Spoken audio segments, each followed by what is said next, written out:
Good morning. It's 8:32, and we're calling the Finance Committee meeting to order. We'll do the roll call first. J. Roger Morton. Here. Arthur Tolentino is excused. Michelle Chun. Brun Grabber. Thank you. Kika Bukowski is excused. And I'm Robert Yu. And to make sure we have quorum for this meeting, I'm going to appoint Board Member Anthony Alto as a Finance Committee member for the day. Are you okay with it, Anthony? Thank you so much. Okay, thanks, Anthony. And I also want to acknowledge Chair Colleen Hanabusa is also at the meeting. Chair, we do have members on Zoom as well. Oh, I'm sorry. And members, Natalie Iwasa and Joe O'Connell. Thank you, Robert. O'Donnell, I'm sorry, are also in the meeting. So second item, public testimony on all agenda items. Are there any public testimony? Okay, so let's move on to the cash flow report. Rick Keene and Richard Oshiro.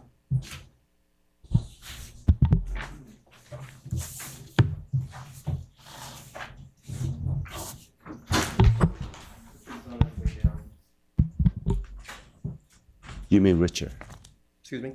You mean Richard's on his way? Yeah, Richard's on his Oh, way. I thought you said Rick Keene's on his No, way. no. Sorry.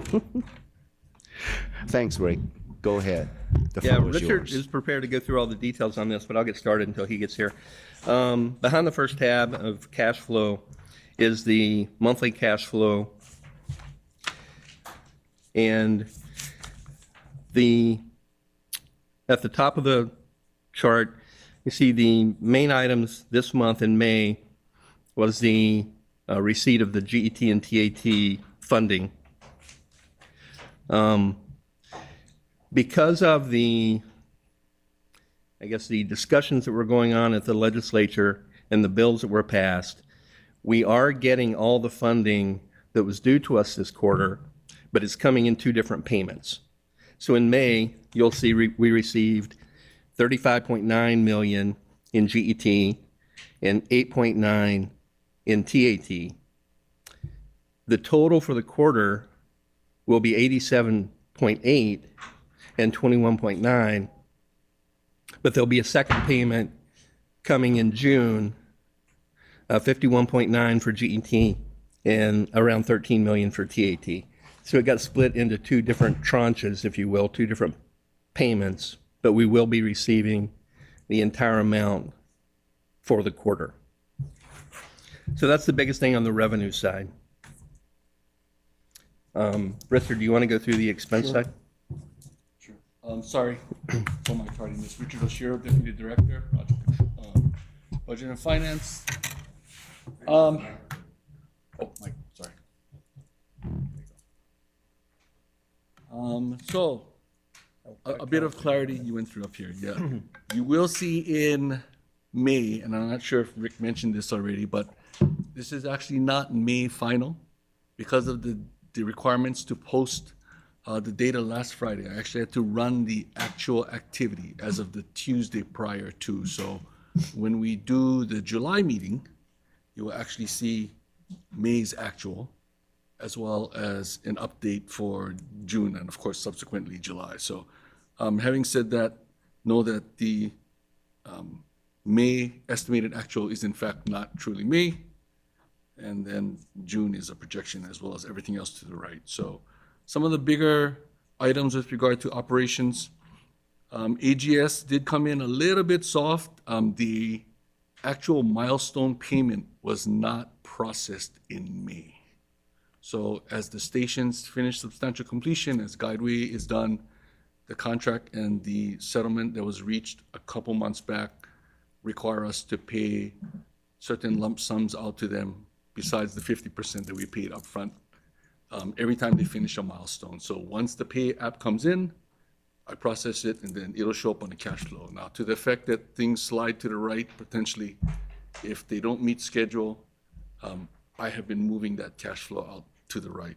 But so far, Corey guys haven't given me any huge indication that it's going to be a major slip, and we should still make schedule.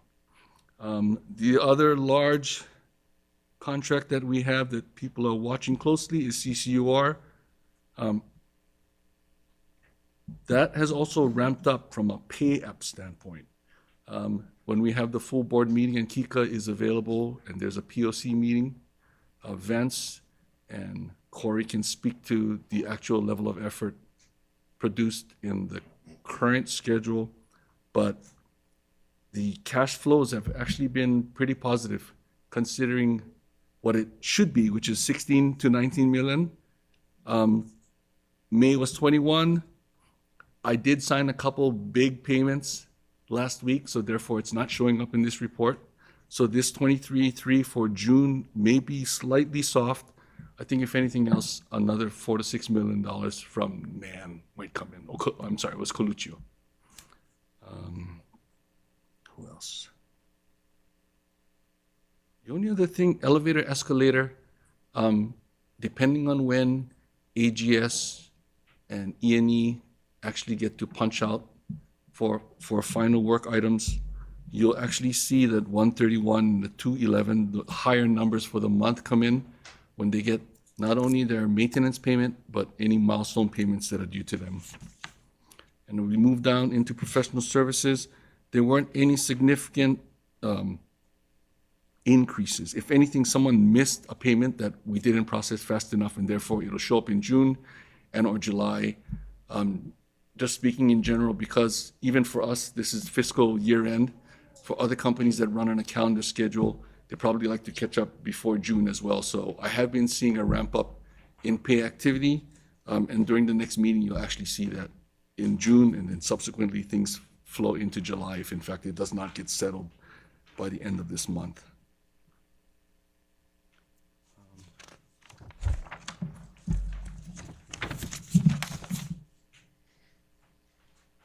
To be honest, I think that was it. There was another thing.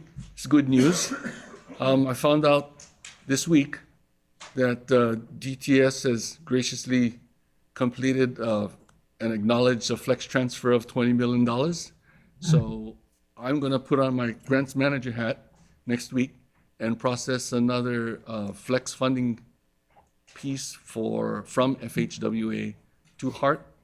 So it'll be 20 from Flex. And this is the 20 that it'll come up occasionally in a meeting. Because we weren't promised it, we don't put it on the cash flow report. So, if I do a backwards pass on this, I got notice officially last week. I work on the application the following week. Ryan Fujii has to bless this thing. It has to take at minimum 2 to 3 weeks to go through DOL approval. So we're looking at an award possibly at the end of July, early August, at which point, because of the magnitude of the grant, which is graciously $20 million, but it's not $125 million, I could tack on the local piece and draw that thing down certainly before federal fiscal year end. So we can see another $20 million at the top line. Yeah, that's real positive news for us, and as he said, that's not in the current forecast, so we'll be popping that in. We've been anticipating it, or at least thinking it was going to happen, but we didn't know for sure, and we didn't know when. So we will put that in the forecast, and need to thank both Roger as well as Ed Sniffen on that. If you recall, back in, a few months ago, I don't remember which month exactly, we received 30 million of flex funds as well. So this will be another 20. So that's a total of 50 million in flex funds that we're going to be getting this fiscal year from Ed. So thank you. And Robert, I do want to apologize. I actually came back last night to work on your active current contract update for the annual report, but I couldn't print it out, so I couldn't share it here. And then subsequently, I couldn't send it to Cindy so that we could share it on the screen. So in next month's meeting. Yeah, sure. We're going to have many more meetings. Correct. So next month is fine. Okay. So I just want to give you the heads up there. Yeah. Mm-hmm. But I'm open to any questions. Oh, sure. So I'll just give a quick update on the annual report.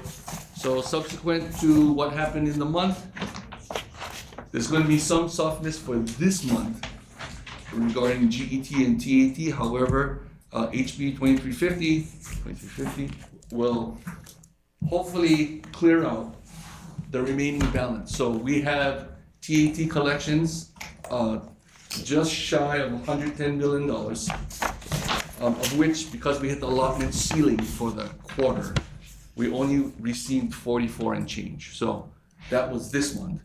In June, and I have to follow up with Deputy Director Nasser as to the actual amount and the timing, but she assures me that because we're in a fiscal year-end period that they're gonna transfer this money in June, we're gonna see the remainder of the 110. And I do know that we have enough invoices for them to sweep that fund over to us. So we will see full payment. And then also thankfully, HB 1800 was passed so that they have raised our allotment ceiling from 377.575 million up to $427.3 million. So, well, that's good news. If GET and TAT keep going, it should protect us for next year, so that we don't have this huge discrepancy in what can and cannot be given to us.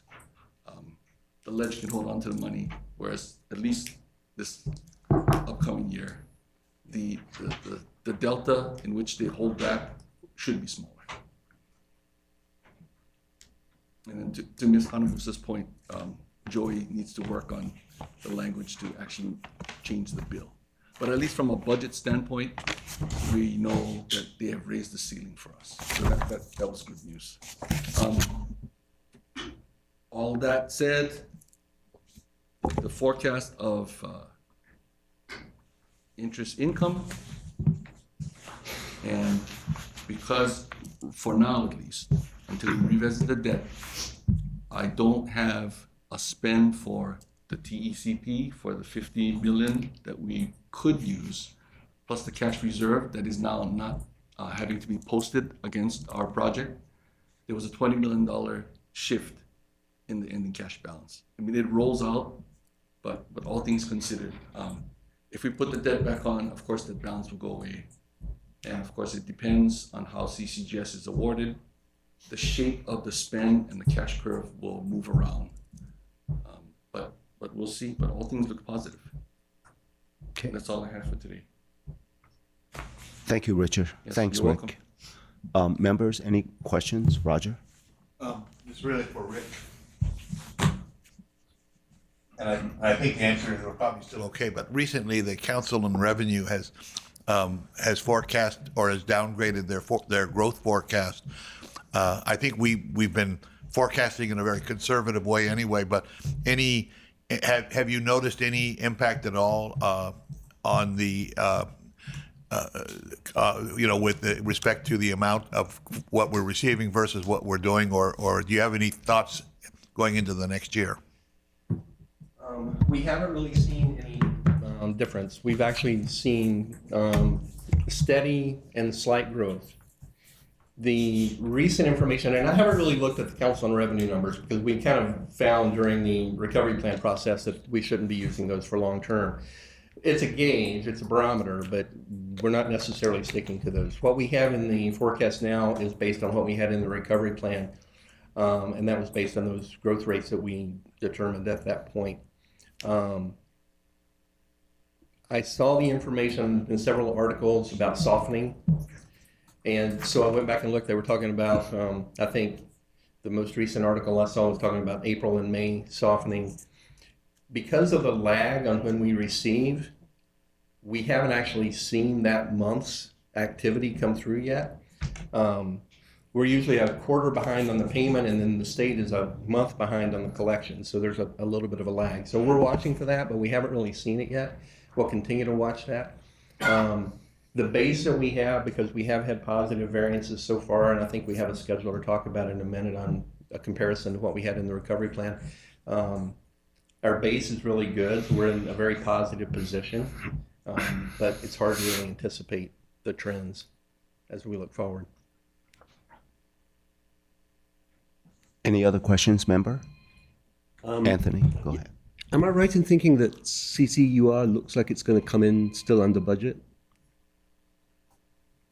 Yes, CCR 3 is probably going to come in under budget, yes. That's excellent news. And on AGS, how close are we to closing that out? And do we have an estimate for liquidated damages? We do not have an estimate for liquidated damages. We are still hoping they can get out of there by July, August timeframe. And the reason for their delay is they are letting our partners Hitachi come in so that we minimize the delay costs on that side of the house.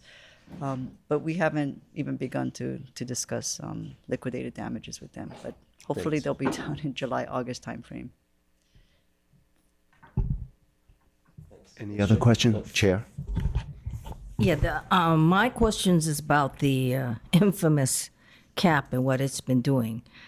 So the emergency appropriations passed, and have we received any of that yet? Has the governor signed it? You have. He has signed it. He has signed it. Yes, he has. So have we gotten anything from the emergency We haven't appropriations? gotten anything from the EA yet, so that's the one topic that I need to circle back with Deputy Director Nasser. She assures me that she's spoken to her ASO, so it's on their docket to clear through. I just haven't gotten a date and a firm dollar amount. But looking at the invoice pipeline that is currently available to clear and be approved, we should be more able to receive. Isn't it about 179 mil, something like that? That was the ask in the Right, bill. right. Oh, for this EA, we don't need that much. All we need to do is sweep the quarter, and then we would be caught up, so to speak. So we won't play the game we did last quarter, where July will populate with the previous period. We'll hit 25% allotment cap. Taken care of in It'll June. take care of all of the In June, Yes. whatever you get, but you don't need the 179 million is what you're saying.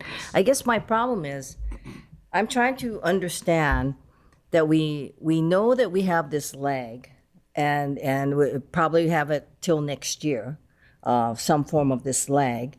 So what the cap does is that it caps us this year, right? No matter what, I mean, and so that means that we're not going to get all the money coming in. But in addition to not getting all the money that may be earned in this fiscal year, we're also going to be deducted by whatever we get, right? Whatever we've gotten that was a lag before is going to add to the total amount. Correct? So even if we catch up, so to speak, we're catching up, but we're casting over to the next fiscal year, arguably, another 179. In other words, we're always going to be lagging, line, so to speak. right? But this year we caught up. It was paid to us, there was a cap imposed last year, June. Right. In July, we caught up. So we were, I think maybe in one part of it carrying over maybe even to the second quarter of the fiscal year. But we were all true. These payments in June, we received part of it in May and we'll expect to receive the remainder in July. That will true us up. So there will be no carryover other than the lag. The lag is typical every. No, that's That's what been I the mean. case every And year. that's my concern, But there'll because, be a lag then at the end of next year Right. too, but this should catch us up totally for what is due to us now. And then there won't be a carryover to help to bump up against that cap next year. He mentioned that other bill is Yeah. passed, so next year's cap went up. So we think we'll be fine for next year too. yeah, but if we go anything over that amount, we're going to We be will have capped the same again. problem. The Right. dollar amount will just be smaller. So this is what I'm trying to understand. So we have this amount, and it's going to be, well, whether we catch up or whatever, we still have that amount that's carried over into this year's receipts, correct? So whatever it is that we get from the emergency appropes is into this year's receipts, right? So whatever that amount is, and we're estimating maybe 179 million, whatever, What's here in June? This is it. This catches us up. 64, 64. yes. But that, okay, so what about, what do we ask for in the emergency? So you're saying the emergency appropes is taken care of with the 64 mil? Yes. So we're gonna accrue again, assuming that we make it through next year with this slight $100 million bump about, right? in the cap. If in fact the emergency appropriation lapses to the credit of the following year, to your point, then we will have. But we'll it have- shouldn't lapse, according to what he That we said. were requesting wasn't requesting additional funding, it was just increasing No, the no, no, cap. I understand that, because I got the calls on it, so I do understand what the cap is. I'm trying to figure out, if we have a lag, and you're saying that we caught up in this fiscal year with the lag, that must either mean that we're short 170-something million for this fiscal year, which I didn't think we were. So then the question is, okay, what's the cap then going to do? So we get the cap. I assume the cap is still going to add on. So are we going to carry over anything to the next fiscal year from this fiscal year? And you're saying no. No, assuming we get these payments, and this is what he's gonna follow up with them on, they've told us that these two payments here, the 51 million in GET and the 12 million in TAT, should come to us in June. Assuming that happens, there'll be no carryover into next year. Right now, we're running at about 110 million total between GET and TAT each quarter. So that if that stayed consistent, which hopefully it won't, hopefully it'll go up. But if that 110 carries through to next year, that's 440. Assume some growth in that. So this cap increase that he talked about a minute ago, up to what did he- 450. 0.3. that should cover most everything next year. There could be a little bit of a bump next year, but we'll be not carrying anything over this year though, assuming these numbers come in June. So though we haven't yet pulled down on the cap, because that's because it's been appropriated, and the governor signed it, it's emergency approps. But for us to get it, we have to pull down on it with invoices. That's the law. So we haven't pulled down anything in invoices. So I just want to know, as we pull down in invoices, are they going to then attribute that to our take for that year? We should be able to pull everything down in June. Everything that's available to us right now would be in June.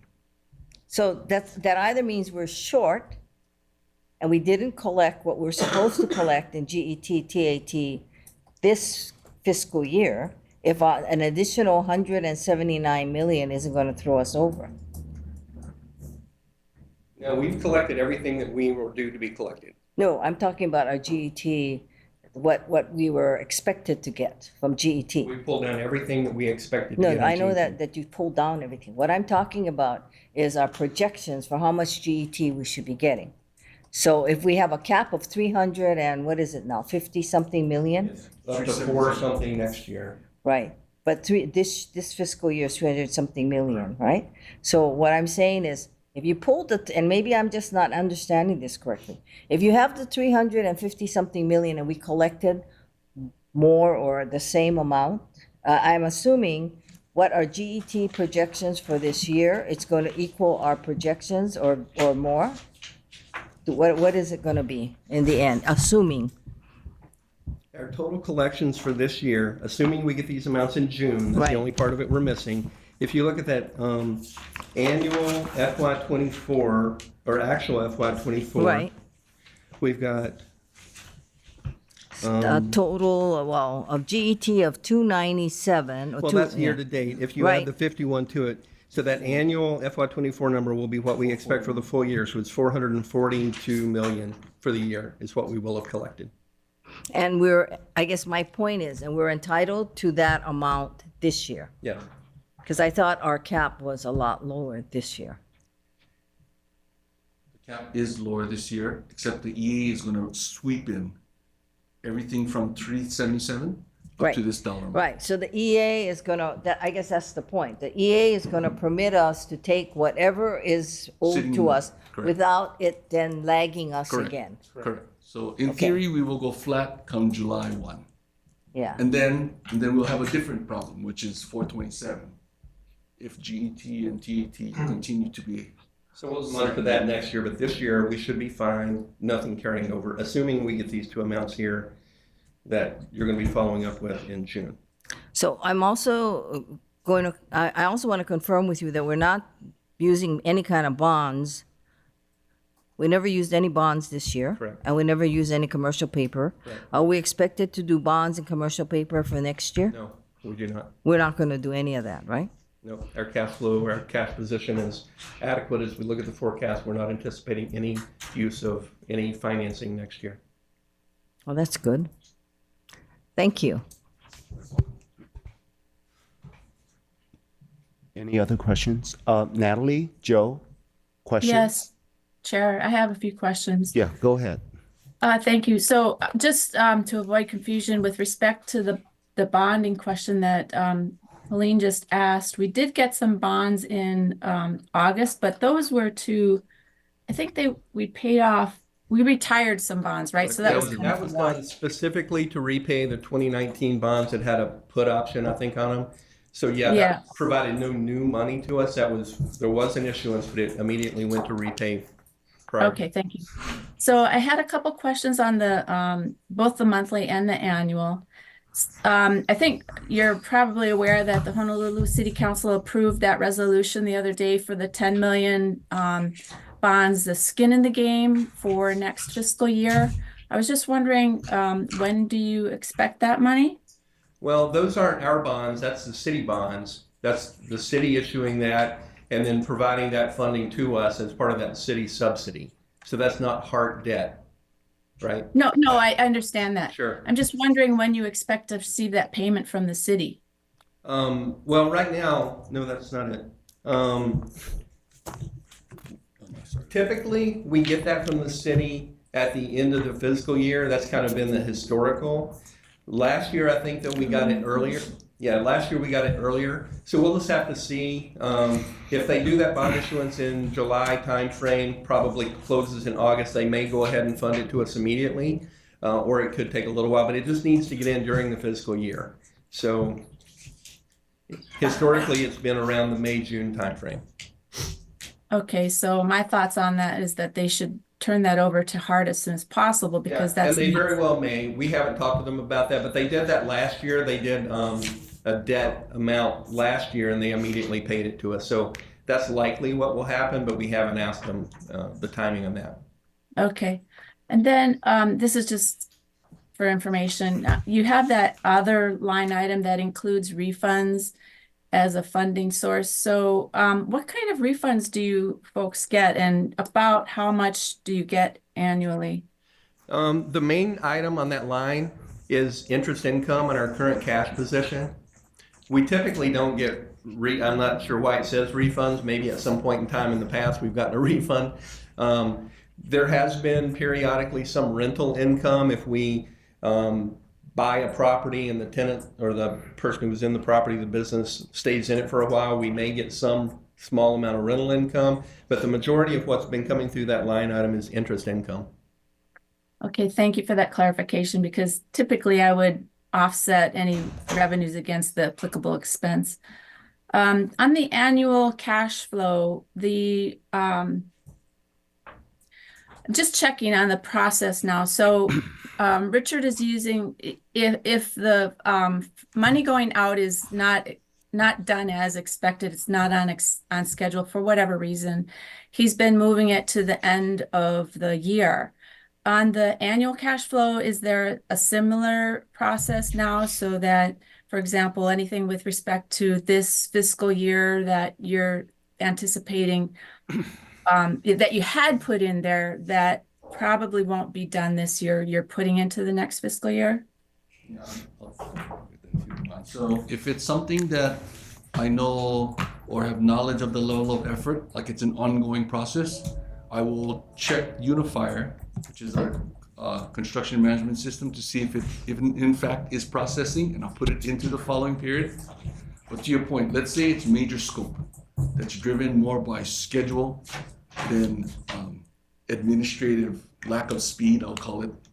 That gets moved to the right depending on how the schedule shifts. So with regard to your question on the annual report is actually fed entirely by monthly movement. So the monthly cash flow worksheet drives all the behavior throughout the entire workday. So if I move, well, not me, let's say Corey guys have a concept that saves us money and time, but it does move the cash flow as an activity, I move it in the month into a follow-on year, so to speak. that will automatically flow into the annual report. Does that answer your question? Okay, so basically the answer is yes, that the projections for next fiscal year could include any items from this fiscal year that you're pretty sure aren't going to be paid this fiscal year. That's what I understood you to say, basically. Is that correct? Yes. Okay, thank you.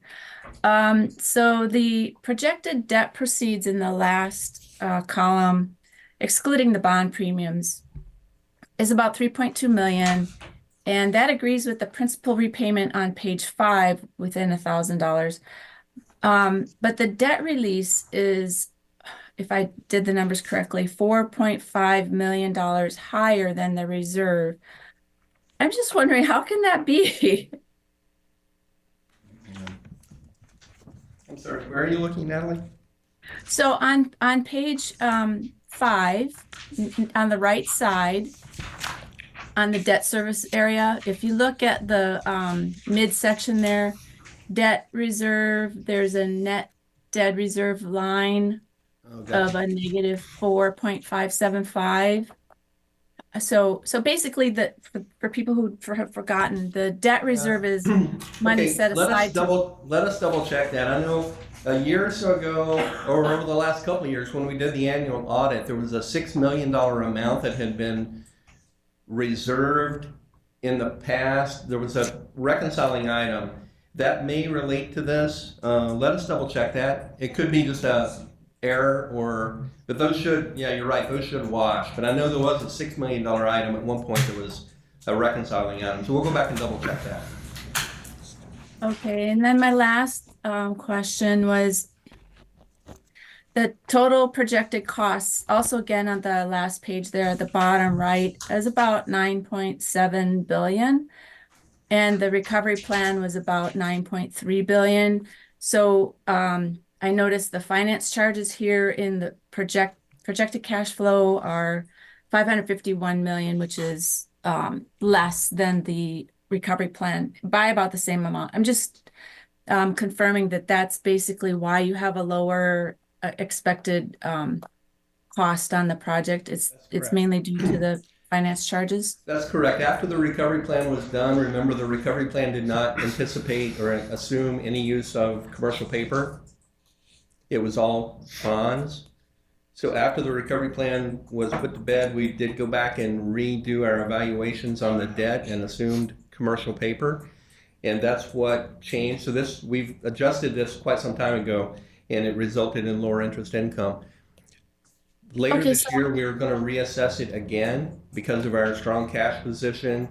Once we know kind of how the bids shake out on the CCGS contract, we'll go back and kind of revamp everything and do a reassessment on the debt. As it stands today, not knowing what those bids are going to be, I'm pretty confident in saying that right now we wouldn't even use the debt that we have in the entire amount of debt that we currently have in here. So I think that number could potentially come down a bit more, the interest expense, but that's going to be dependent upon how the bids come in and how everything washes out. Okay, so Chair, I have a request, I guess. You know, we're all aware that the interest rates have gone up really high the last couple of years. And I think it would be good for us to take a look at these projections on the finance charges, you know, what rates are being used. And I just think that would be a good thing for us to review if we could do that. Thank you. Those are my questions. Well, just to address that quickly, in the forecast we use, I can't remember if it's 4.5% or 5% interest expense. And the market rate right now has risen, but it's not risen to that point. So we still have, I think, a little bit of cushion on that. The reason we use around a 5% rate is the city's practice is to issue almost all of its bonds at a 5% coupon rate. That is really what generates a premium, because if rates are, let's say, 3%, and these bonds are at 5%, an investor would be willing to buy into these bonds at a premium because they would be getting a higher than market rate of interest. So the city has typically issued bonds at a 5% rate. So I think that's what we have in our forecast. So what that would affect, the interest expense numbers that we have in here based on our projected debt wouldn't go down. That wouldn't change. The premium amount that we would get at the issuance of a bond might go down if the rate compression existed.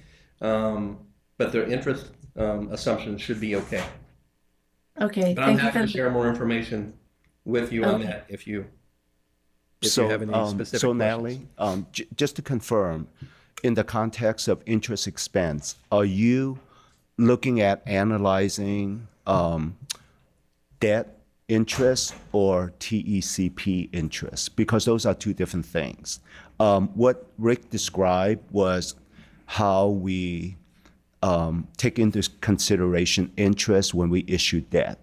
But for TECP, there's no premium or anything involved because that would be the actual interest rate that is whatever the market bears at that time. So,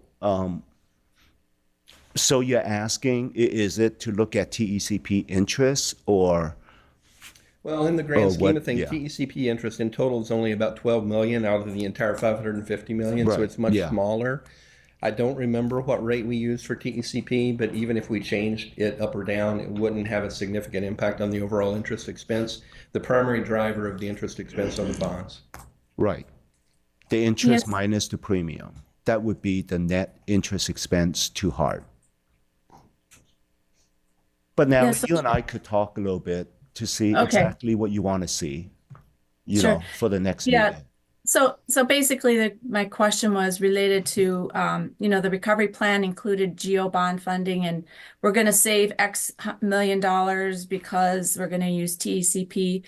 And, I'm comfortable with the explanation given about the 4.5% to 5%. I think that's conservative. But yeah, maybe we could talk about this later. Thank you, Robert. Yeah, thanks. Joe, you have any questions? Okay. Just to that point, Yeah, as sure. I understand it, we don't need to issue any debt at least until 2026. And as I understand it, the projections are that by then interest rates will be trending down, right? Oh, I would have no idea. Even if they, Well, to the extent that anybody can look in a crystal ball. correct, That's correct. But whether they go up or down, we're at a 5% rate, let's say, and then if they go up or down, it affects the amount of the premium. It wouldn't affect the interest expense. Chair. If you remember, Natalie, and I know Rick and I have gone back and forth on this, the board's PIGS recovery plan and the recovery plan that we finally approved differed on a couple of things. One major thing was the use of TECP versus bond, and we footnoted the recovery plan actually with the fact that the board believed that TECP should be used. The other thing was, and it may affect this money too, is this concept of bond premium, which it wasn't in the recovery plan. But you would note that in the past, because of the amount that the city charged for its bonds, there was always, quote, a kickback of bond premiums, which is rather a substantial amount. It was in the hundreds of millions of dollars. And that's another thing that the board took issue with and said, we should have bond premiums. You're going to use bonds, you got to put bond premiums in there. And that would affect your bottom line in that column as well, because it's not an insubstantial amount if, of course, they continue to use bonds. We, of course, are pleased that they switched to TCP, but right now, we're not even required to do any kind of bond financing. But if you go back and you look at the report and you look at the two reports, you will see the approach taken was slightly different, but we did, as a board, incorporate our position into the recovery plan. Yes, and on that point, we did include in the forecast, and you can see it on the annual, the first page of the annual in the debt proceeds section. We did forecast bond premiums on future debt.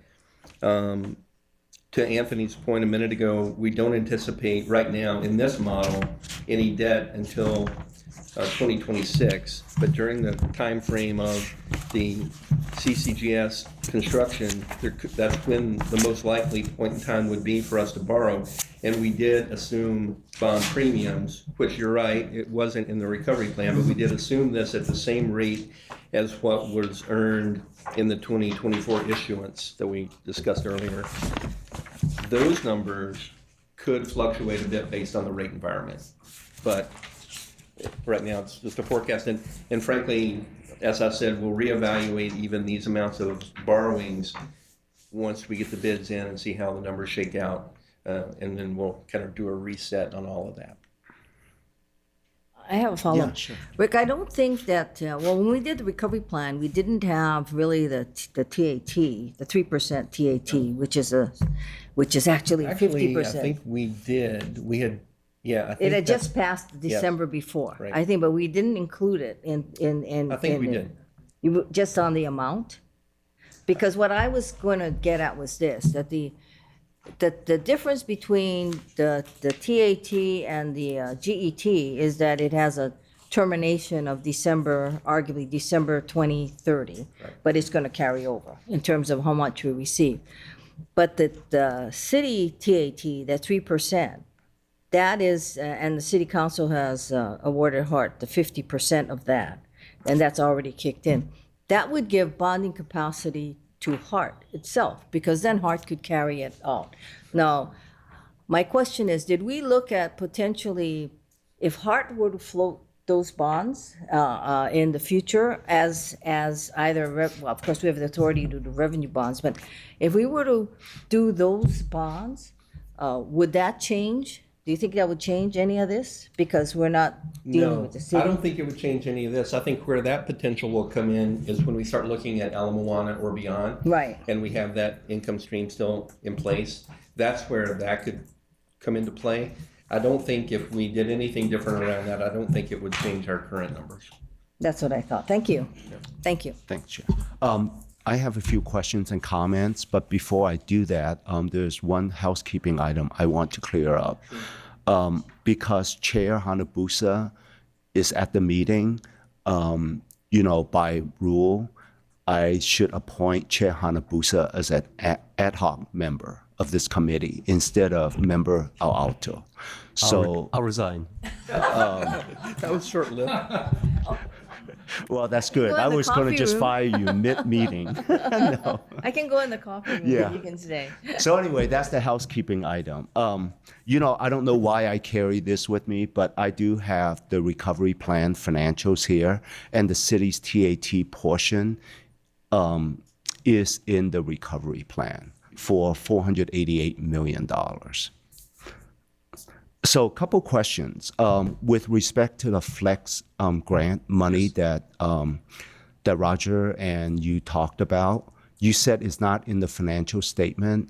When will that be included in the financial Well, statement? now that I know that we can actually reach out for the award and then subsequently draw down, I will probably put it in sometime in August/April for cash. Next month's report, though, I'll have. But it'll show up in next month. Okay, all right. 30 million is reflected. The 30 million already is reflected. Correct. That 30 million was received at the same time as we received the 63 from the congressional bill. That was in So there's a $93 million item in December. It's sitting here. It's the first monthly column, or you can see it on the annual report here for FY24. Other federal grants, 93 million. That includes the 63 from Congress and then the 30 million of flex funds. Okay, good enough. Next question. With respect to the risk review,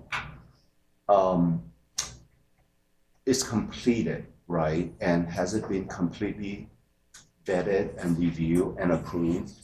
That's more of, not a finance question, but more a project control question. So. Hey, thanks, Corey.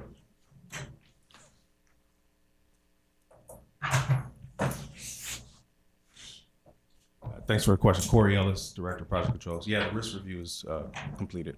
Okay, so if there's any changes to the financials because of the risk review, has those changes been updated? Not in the fully yet. No, financials? not incorporated into this yet. So Okay, we'll what- have the updated EAs. Right, thanks. So what's the timing of that, do you know? So yeah, right now we're going to kind of do it all at one shot after the bids come in. So we kind of have that, do it at one time. So we're going to wait till after the bids come in to do that. Okay, so it will be toward the end of the year? Probably around September timeframe. Yes. Okay, Can I ask a follow-up to that? Yeah. sure. So Corey, there's a pig that's kind of running, and I guess maybe Vance could answer it as well. But we were waiting on you. We were waiting to get together a second time. Are we ready to do that? I believe so. Yeah. we're Okay, ready. so we'll schedule that meeting. I think we got caught up in some other stuff. Thank you. Okay, so a couple other things, Richard.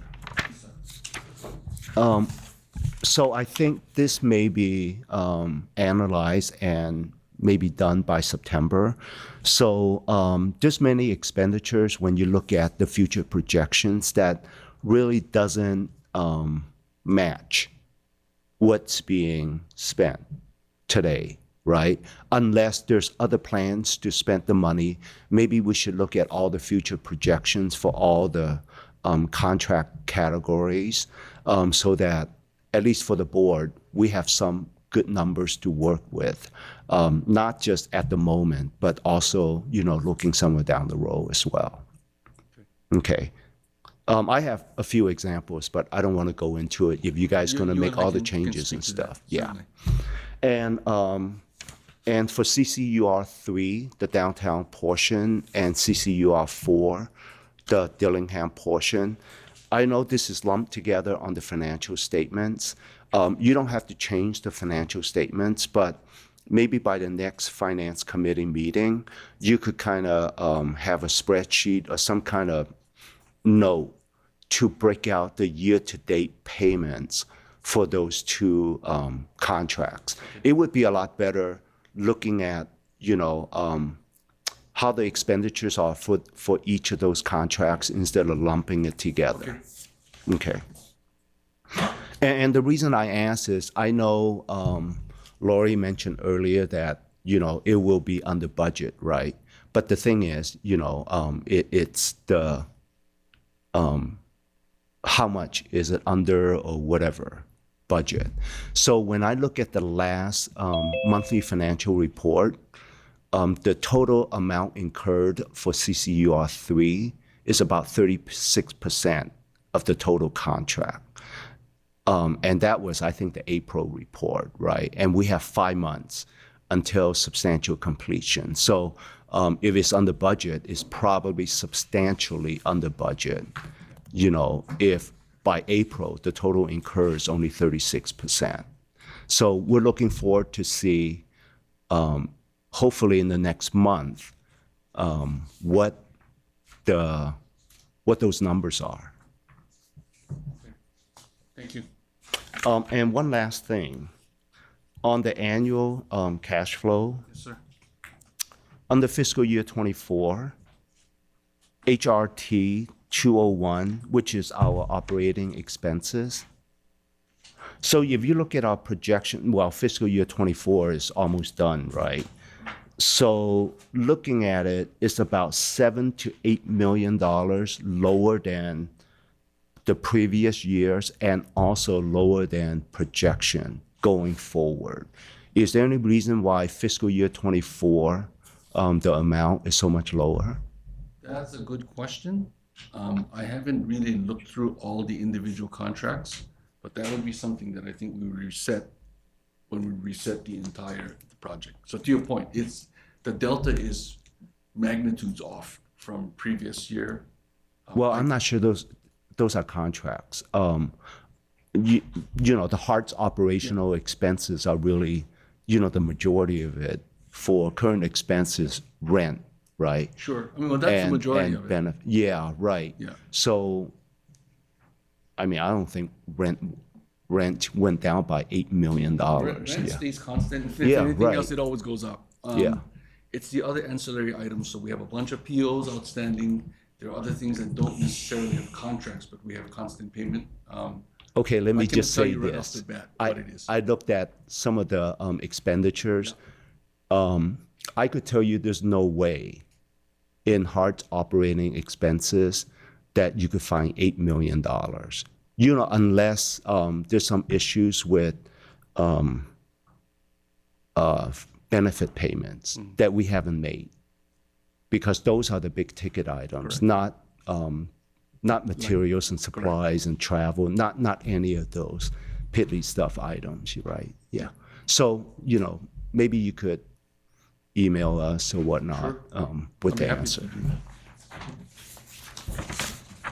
And that's all I have. Any other questions from members?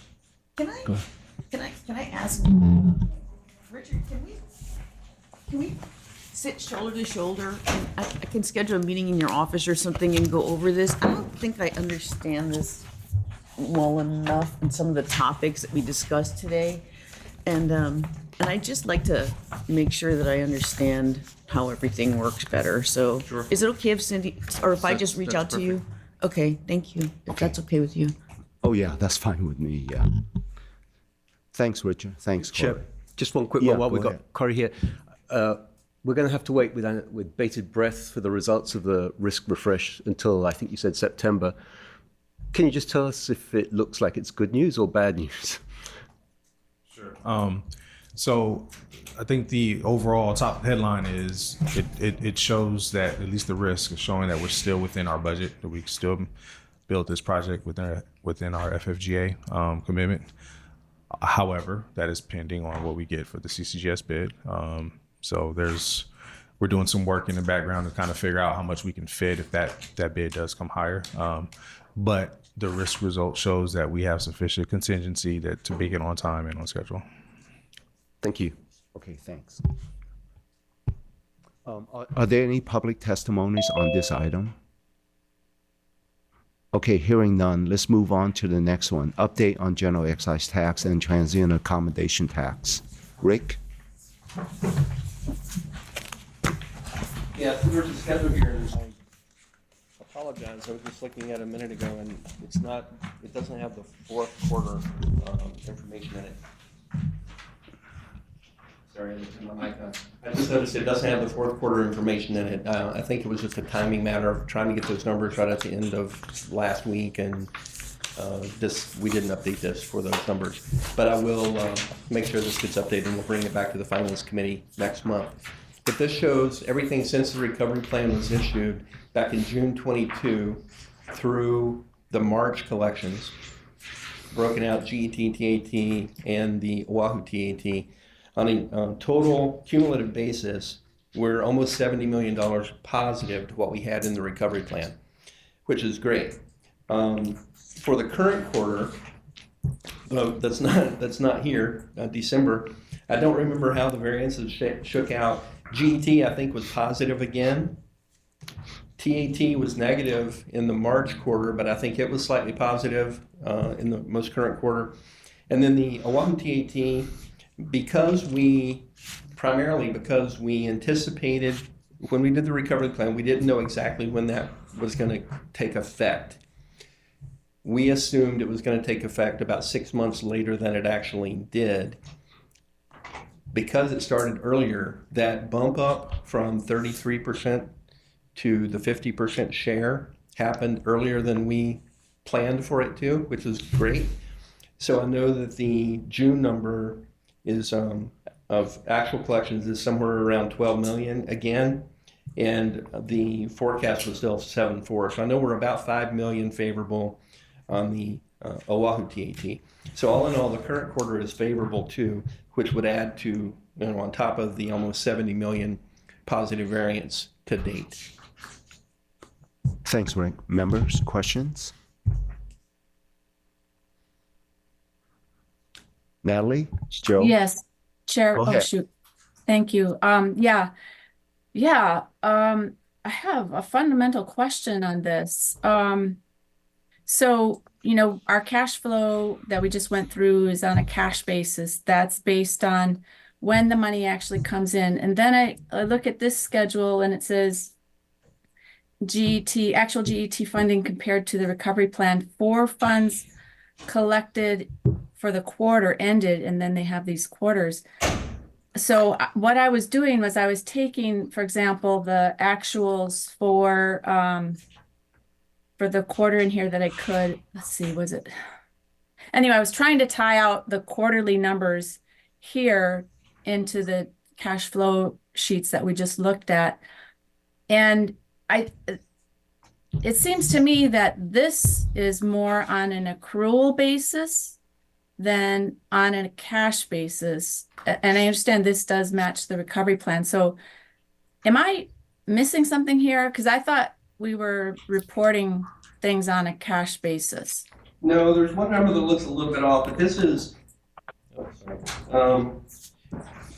is, yeah, it is confusing because we get the money on a lag basis and so forth, but the March 24, we say the funds collected for quarter ended March, so that should tie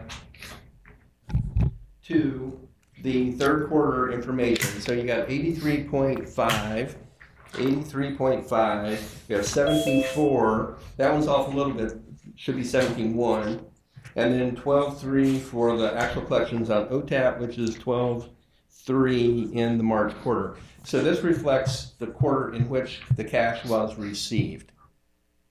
Okay, wait. Sorry. So if we look at any of these quarters, the numbers here that say any of them, they aren't actually received in this. So at the quarter, like September 2023 is maybe received October, November 2023, correct? Let me see, 70. Okay, so, all right, if you look, it's confusing. If you look at, last year, June, remember we had that cap that hit us and we only got a partial payment, and then the payment flipped over and came in September quarter, and then some actually even came in October quarter. For this, it is a little bit of a different convention, Natalie, but this is based on the collections that we were supposed to get each quarter. And in almost every quarter that's true, except for last year when we had that cap imposed. I used the amount that we should have gotten just so that we could see the trend and so that we could compare to what was in the recovery plan. We're totally current and up to date, but yes, there is a flip-flop on some of these between which quarter they got received because of that cap. So if you go back and look at the June 23 and September 23 numbers, those are probably going to be different than the cash flow report. Right. Okay. So basically, this is kind of a hybrid because you're considering what should have been received, which is accrual basis. It's a receivable. Right. And this is really what I was trying to do when I didn't generate this report for the board. I generated it for our own internal oversight, and then it kind of turned into a board report. But I was doing this so I could compare to what was in the recovery plan, keep tabs on how we're doing compared to the recovery plan. In the cash flow report, that's actual collections, the timing of the actual collections. That's a cash basis report. For our audited financial statements at the end of the year, we do accruals and catch everything up on an accrual basis. This report is based on the feedback we've received from the state on the collections that were made that are attributable to us, so that we could look at the trend and the comparisons. So in most cases, it all agrees, except for last year when that cap kind of messed things up. Okay, so just one more final question then, just so I understand, because this kind of surprised me. The recovery plan is based on, what is it based on? Is it based on the actual cash that you expect to collect? The recovery plan was based on actual cash that we expected or that we forecasted to receive on a quarterly basis through 2030. Okay, good. Thank you. That's because that's what I thought that it was. So I just wanted to make sure that I wasn't misunderstanding this entire time. So thank you for that clarification. Okay. Thank you, Chair. Sorry for the confusion on that. Thanks, Natalie. Any other questions, member? Michelle? Okay, this is a kind of dumb question, but because all these funds are Hawaii funds, right? So at what point can the variance be put into a kind of hard line item that's outside of the recovery plan to function either as if the variance in total goes really negative, that it can be kind of like come back into it, or it could be held on the side so that that variance can be used for things outside of the recovery plan. The actuals, all these actuals have come through our cash flow. They're in our cash account. They are accounted for, whether they're above what was expected in the recovery plan or below what was expected in the recovery plan. It's in our cash. That feeds into our analysis of our future debt projections and everything. So we base it on actual collections.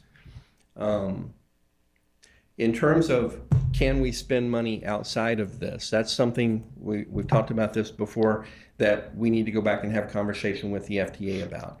Because the way they look at it is the sources of funds that we summarized and included in the recovery plan should be dedicated to the FFGA scope. So, for example, a source of funds is GET. Now, we used average, we used a historical 10-year rolling growth rate looking backwards, calculated at 5.8% growth. That's what we applied going forward.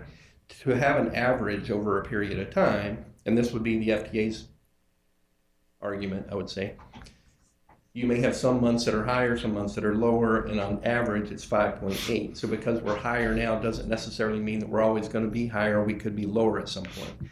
So they're saying that funding stream is dedicated to the FFGA scope. Now, that doesn't mean that at some point, and this is going to be particularly true after we get the CCGS contract awarded, that's like the big puka right now, that is going to kind of true everything up and show exactly, it'll clarify significantly our overall cash position. Once we get that done, if we're still showing a very positive trend on this, a positive trend on a reduction in expected interest expenses, the additional funding that we've gotten from Congress and from the FHWA funds, etc., I think we can go back at that point and make a really good argument to the FTA and say, hey, here's where we are, here's our assumptions, can we start spending some of this money? And I think we could have a very good conversation with them about that. But right now, it's just a matter of kind of keeping track of it. Okay, so that's not a separate line, right? It's something that you keep track of internally. As what, a separate line? The variance. Well, this is kind of why I prepared this report along the way, is so I could track what the variance is, but all of these numbers on an actual basis have been reported in the cash flows. Right, on an actual basis, not the variance. But the entire FFGA is based on a plan that we believe to be accurate and that its total amount was not to be exceeded, correct? On the expense side, yes, that's correct. And so if in the long term the variance is positive and we use it for the program, then we have exceeded the FFGA. Is that correct? Well, that's where we try to anticipate what the surplus cash may be at the end of the project as we plan for future work, yes.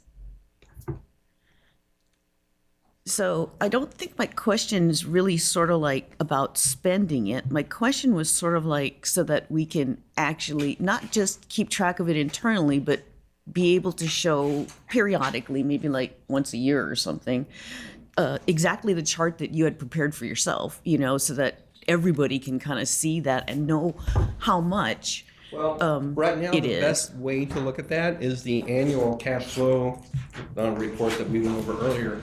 That shows the anticipated cost, the anticipated timing of the spending, the anticipated funding, including actuals to date, which would include the variance. Right, but it's not the variance alone. It's the total amount of variance on a cash flow basis. That means that if somebody's bill came in this month late, or it includes like a bunch of factors. I'm just saying that it's useful for Hawaii to understand how much Hawaii money above what the projection was in overall is in variance. That's all.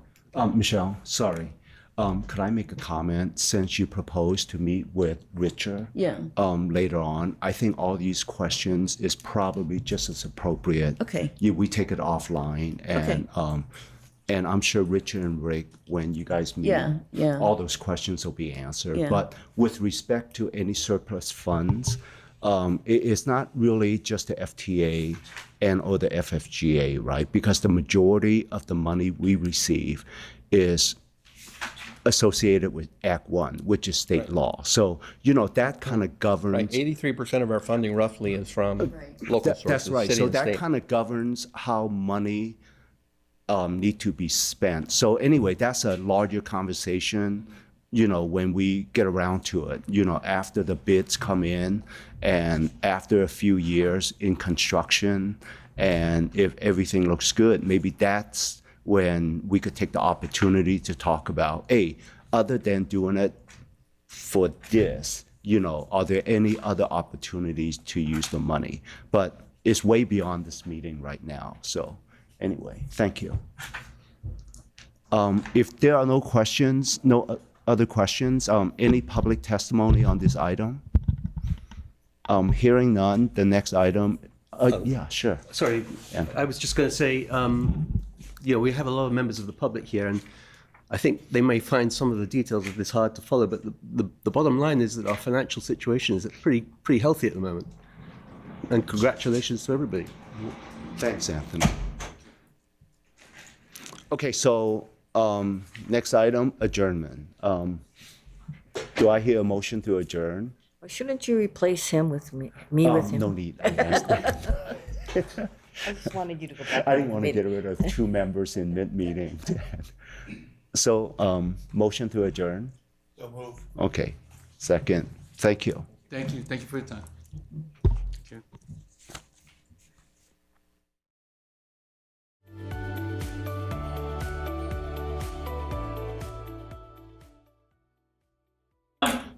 Hi, good morning. It's 9:45. I'm Michelle Brungraber.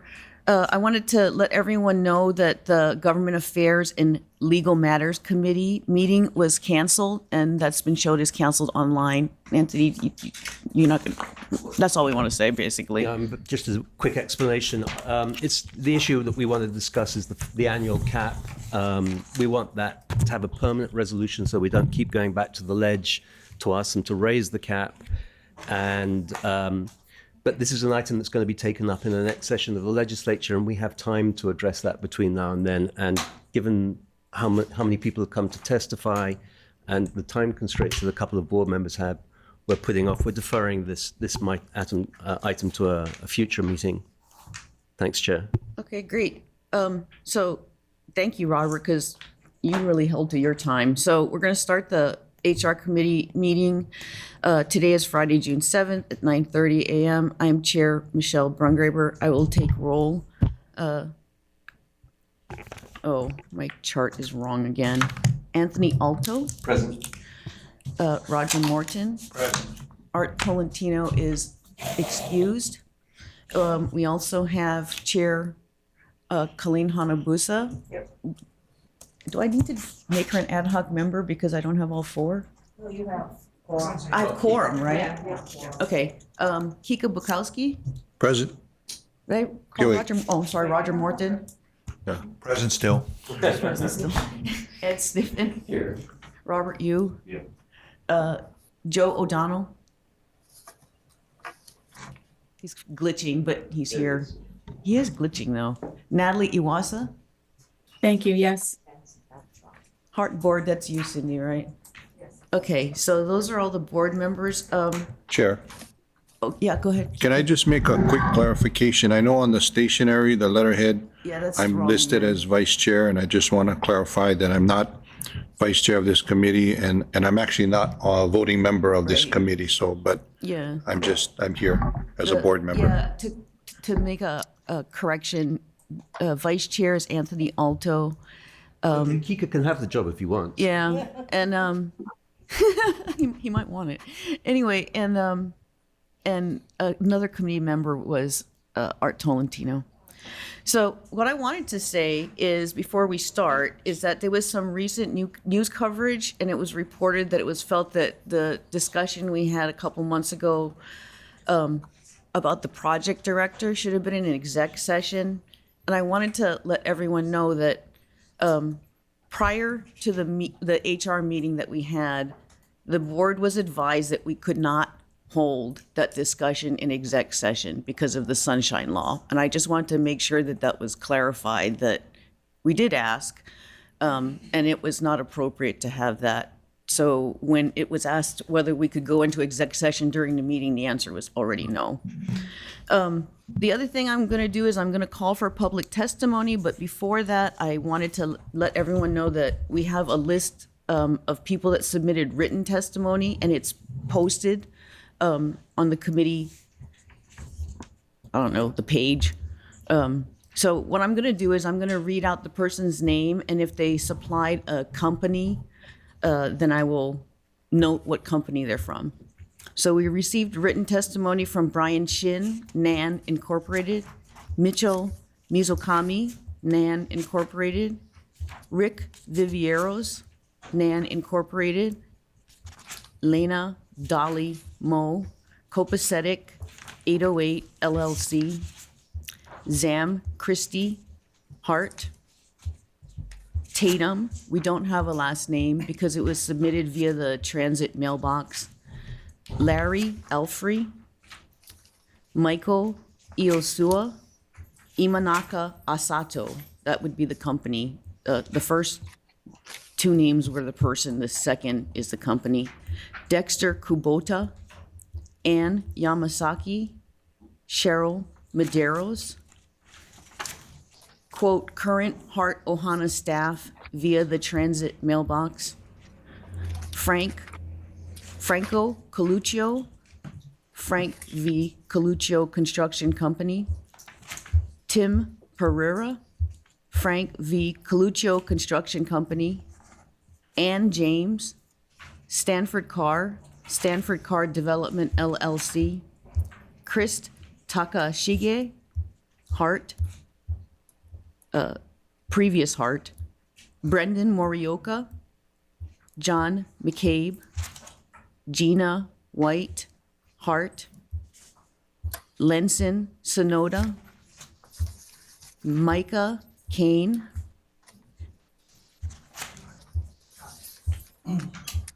Driana Lee Kalili. I'm sorry, it's Micah? Micah Kane. Oh, sorry. I got my mainland, I got my mainland accent on reading. Driana Lee Kalili, Association of Hawaiian Civic Clubs, Wyeth Matsubara, NAN Incorporated, Glenn Fujimoto, Central Pacific Bank, and Ben Krebs, Public First. So now I'm going to call for public testimony. Do we have any public testimony? Anybody online? Cindy? Yes, Okay. Madam Chair. So what I'd like to ask you to do is to, we'll let Cindy call who it's going to be. Please state your name, and you have, is it 2 minutes? 2 minutes to provide your public testimony. And at the 15-second mark, I will give you a warning. And then at the 2-minute mark, you'll get the buzz. So who do we have? Good morning, Madam Chair. Can you hear me? We can hear you. Hello? Can you hear me? We can hear you, sir. Okay, good morning, Madam Chair. My name is Wilfredo Tungo, resident of Pearl City. I apologize, I did not submit a written testimony, but I will try to be brief. First of all, forgive me if I ask your indulgence, if you will allow me an extra minute to testify. This is my first time testifying before this board. I I am a supporter of rail. I do believe in rail, and I like for rail to succeed. I've been a resident of Leeward Coast, Pearl City for almost 40 years. And in my 40 years of living here, our traffic has gone really bad. H2 has gone from 4 lanes to 7 lanes from Aloha Stadium all the way to Waipahu. We had a chance to have a mass rail transit back in the early 90s. For those of you who are long time Kama'aina, you'll remember that it was defeated by 1 vote by the council. Back then, the federal was going to pay 80% of the cost, and the city and county would pay 20. Now it's just the reverse. The federal was going to give us 20%, and the city and county would pay 80, and that's based on $5 billion initial estimated costs. Of course, that was more than 10 years ago. It has since ballooned to twice that amount, to almost 10 billion. But the federal subsidy still remains about $1 billion. So that's why it's important. We are at a crossroads. We need to get this project done and completed, no question about it. And that's the importance of the rail. It's a quality of life issue, believe you me. Having lived here in 40 years, I've seen the traffic increase tremendously. It's even worse for people who live beyond Pearl City. At least now we have an extra lane that was 15 open. seconds. Go ahead, Will. Anyway, I'm sorry that I'm taking so long, but I think it's important for you to know why I feel so strongly about this. Now, why do I support Lori? I wrote a letter to the editor. It was on Tuesday's paper. And, rather than read it, I just want to let you know that Lori has the skills, the experience, the temperament, and most important, the dedication to get this rail done. Now, just 15 seconds, and then I'll be done. When the FTA was asked for a response about the change of leadership, this is what they said. And again, it's printed on Tuesday's Advertiser. Any change, I quote, in leadership by a project sponsor must maintain the technical capacity and project delivery schedule set forth in the grant agreement. Failure to do so could result in funding being delayed until that capacity was demonstrated. That's not bureaucratic language. That's English, plain and simple.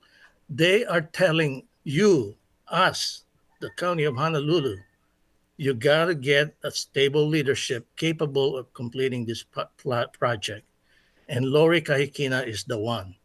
I've already stated she's got the skills, the intelligence, the experience, and most important, the dedication to get this done.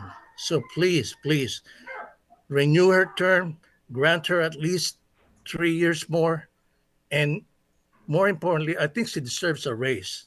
So consider that. Thank you. Mahalo. Thank you for your public testimony. I can't read your what's his last name? Tungo. Oh, yes. Tungo, Mr. Tungo. Do we have anybody else? We have a couple of other folks on Zoom. Ben Krebs, are you here to provide public testimony, sir? Did you want me, Ben, did you want me to read your testimony? Do we have it? We do have it. I could quickly summarize it if that's okay. Okay, go ahead. Okay, sure.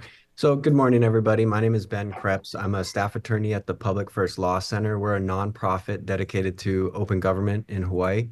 And I'd first like to thank you all for the time and energy that you put into your service on this board. It's very much appreciated by the community. And second, I'd like to provide testimony on item number 5, specifically on the decision to enter executive session pursuant to HRS 92-582, which is known as the Personnel Privacy Exemption. So as you can see from the agenda, that statute authorizes executive sessions to consider the hire, evaluation, dismissal, or discipline of an officer or employee of charges brought against the officer or employee where consideration of matters affecting privacy will be involved. And emphasis is on that language. The Hawaii Supreme Court in 2019 held that this language, where consideration of matters affecting privacy will be involved, requires the existence of a constitutionally protected privacy interest. Privacy interest. And determining that, the court held, is a case-specific analysis that looks at the person at issue and the topic of discussion. So I encourage you all to discuss what this privacy analysis looks like with your counsel and ask yourselves, before entering executive session, what are the constitutionally protected privacy interests at stake here, and what are we protecting by holding the session closed to the public? Given the person at issue, which is a high-level government official, and the topic of discussion, her job performance and contract renewal, our view is that the law requires most, if not all, of that discussion to be held openly. And then last, and of course you can and should check with your counsel and confirm this, but the Sunshine Law does not ever require you to hold a closed session. You always have the discretion to be more open. And given the 15 seconds, Ben. Thank you. Given the significant public interest in your work and the work of the HART CEO, please consider discussing this agenda item in open session. Thank you. Thank you for your public testimony, Mr. Krebs. I appreciate it. Chair, may we follow up with questions?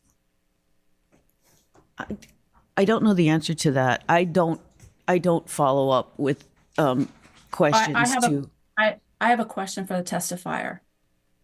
I'm Go happy ahead, to try to Natalie. answer. Thank you. So I'm not sure if you heard the opening statement by the chair about the April 12th meeting and the request to be put into executive session, but then apparently the board was advised that that particular item couldn't be put into executive session. Perhaps because of the way it was put on the agenda. And, you know, I was always under the impression that when you're talking about personnel matters, that executive session is allowed. So I don't know, do you have an opinion about that? Because it kind of relates to what you're talking about for the potential executive session we have coming up. Absolutely, and that's a great question. And that's what the Hawaii Supreme Court did in 2019, was clarify that this personnel privacy exemption is exactly that. It's not just a personnel exemption. It's not just a blanket exemption for anything that has to do with personnel matters. It's the personnel privacy exemption. So there has to be some element of a constitutionally protected privacy interest there. And that is a case-specific analysis. And first and foremost, among the factors that the court said to consider is the level of discretionary and, the fiscal and discretionary authority that the person at issue has. And typically the higher up in government that you go, the less of a protected interest there is. So given the circumstances here, it is our view that the evaluation of the executive director and CEO and her contract renewal are matters that should be discussed openly. Okay, thank you, Ben. Thank you, Chair. And I will follow up with the Public Center for Law on offline to understand this a bit more for myself. Thank you so much.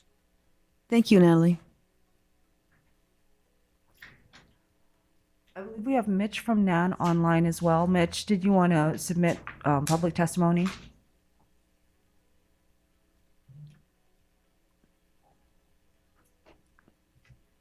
Mitch, you're on mute.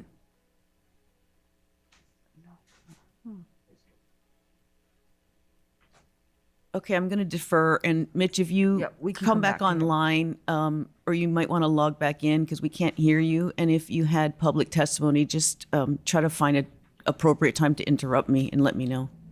Anybody else? That's it for Zoom, but we might have people in the room. Oh, I'm sorry. I thought I called for people in the room. Do we have anybody in the room? Public testimony? Okay, so Sandy, where are you? Up front and center.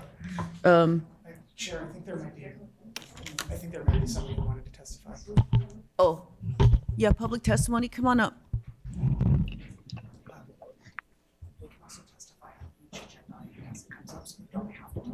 Yeah. Just a reminder that I will call for public testimony before each agenda item as well. So if you had public testimony on a specific agenda item, you can do it there. But, since we're doing it now, it's fine. So please state your name and then 2 minutes, and then we'll give you a warning. Hello. So my name is Brian Jen from NAN Inc. Good morning, Chair and members. So I'm actually here in regards to Lori Kina's renewal contract. So I've been working on hard contracts since 2016. It's about 8 years. And I've been project manager for the Kamehameha stations. And I was also scheduler, so I played dual role. And now I'm at CCR 4 and I play dual role. And I can honestly, very candidly say, the cultural shift at heart is tremendous. It's black and white, absolute black and white. I think one of the strongest things that she did was put power back to the city. So back then, maybe in 2016, it's very bureaucratic. I would say, I don't want to say it too strongly, but it almost felt like the city had no power. But I come here now, and it's like the city has full power. You guys know everything that's going on. You guys know all the changes and all the issues. Very transparent. And yeah, I mean, honestly, CCR 4 could have been a train wreck, honestly. Every 50 feet we go, there's an issue, right? But HART as an organization has really become very focused, very streamlined. And it's all due to her. I mean, it's not by accident. This is like truly, there's no metrics to put this on. It's a soft science, but you can really feel the cultural shift there. Everyone's about the project. No one's about covering their, and I just want to make sure that the board knows. And if you guys have any questions for me, I've been there for a very long time and I can really tell you guys the before and afters. Can I just ask a follow-up? Okay, go ahead. Now we start follow-up. Sure. No, I just missed the dates that you were on this project before. So I was on HART project since 2016. Or 2016? So yeah, I've been under HART with Grabowskis and Krishna and basically like Robbins. Yeah. It was only like actually to kind of highlight that too, right? Try to pick the words carefully, but when we first arrived on the project, our guards were kind of pretty high, and actually I was brought on specifically to kind of defend our interests against the old HART that we knew. And then maybe I would say about 5-6 months in, I started noticing, I'm like, hey, what's going on? Like, this HART is kind of nice to work with. And as time went on, I actually had to defend. I had to like market to my executives on, hey, this HART, they're really trustworthy partners. They really help us along. So actually here we are now 1 year later and everyone's kind of on board. Everyone kind of understands and agrees that HART is going in the right direction. Every major issue we run into, solved. Even we had so many issues that we thought in our heads, this is gonna be a big issue. There's no way HART can figure it out. HART figured it out. So this is really, really amazing. I really felt compelled I had to come here. I never felt this way about any other CEO, but this one, I really feel like I had to. Thank you, Brian. You do know that in 2017, the charter changed on the structure of HART. That the people of the city and county of Honolulu changed the structure of HART. And like you said, you felt that they began to have oversight. And it was a charter amendment that also gave the board authority. That's why you have a more active board. Well, I appreciate your comments and putting it all into a time frame. Thank you very much. Thank you, Chair. Great, thank you. And thank you for coming in person to share your testimony.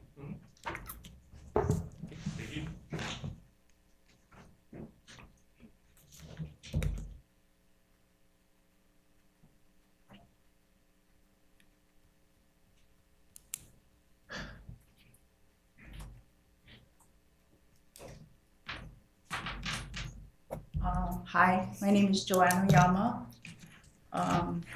A question was raised recently on Spotlight regarding the future of HART. The board has been very vocal and adamant about transparency.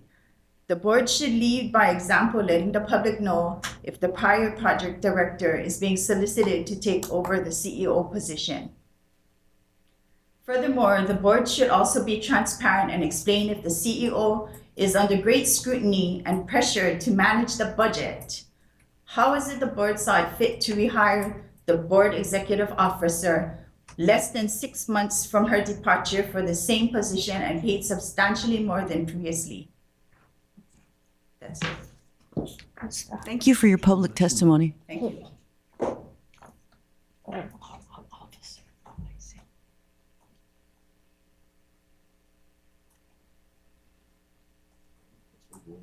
Oh. Okay, I'm gonna close public testimony. If you have any public testimony, you can do them during the items. So that was item number 2. Item number 3, June 2024 org chart and personnel update. Chair? Yes. I'm sorry. Before we go forward, I have a process question, if I may. Go ahead. Okay, so at the last board meeting, I brought up a question about whether there were communications that were sent in that hadn't been provided to the board. And a few days after that, I confirmed with the testifier that yes, there actually were several pieces of communication. They were sent in May 6th and 8th, and the board didn't receive them until over 2 weeks later on May 22nd. So I just want to raise a concern that, we are not getting timely information. And I ask that whomever is in charge of distributing the testimony or that entire process, make sure that we get these communications timely. Another example was the FTA communication. It was in the media, but I have never gotten that. So I'm just expressing that concern and request follow-up from whomever is in charge of doing that. Thank you so much. Yeah, I appreciate that, Natalie. And clearly public testimony can come in like a lot of different ways. We all invite public testimony. It could come in through the Heart Hotline. It could come in directly to the board. It could come in through a board member, and you could come here, personally or on Zoom. So I take that to heart, and all of us here will try to make sure that communication is expedited, because I agree with you. 2 weeks is too long, if that's how long it took. Thank you, Natalie. Anybody else? Okay, Sandy, come on up.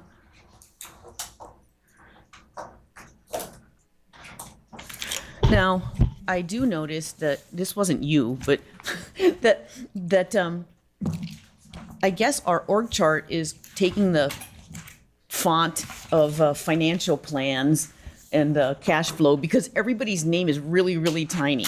So if I go like this, then, okay, go ahead.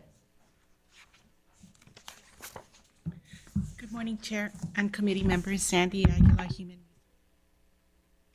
Regarding the org chart here on the first page, we did make some changes here to the project management area. So we did update it to include Vance Suda as project director and Matt Scanlon as deputy project director. And I think those were the major changes that we've made to the organization chart.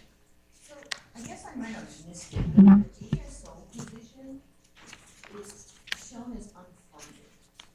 Can you talk about that? I think I'm going to have to defer this. Maybe Lori can help me explain that. Right. It was probably when I made the list, when we're doing the budget, when we submitted to you folks back in November. I didn't request to fund that position, but the flexibility that the board has, or once the budget is approved, as long as we stay within that dollar amount, we can swap out the different positions. So if we find a good candidate that can fit that ASO, we can sacrifice the funding for another position that has been funded. Okay, sorry, my mic wasn't on. I thought that there had been a vacancy out for the ASO position. Was that incorrect? Yes. So you put it there was a vacancy out, but it was unfunded. Correct.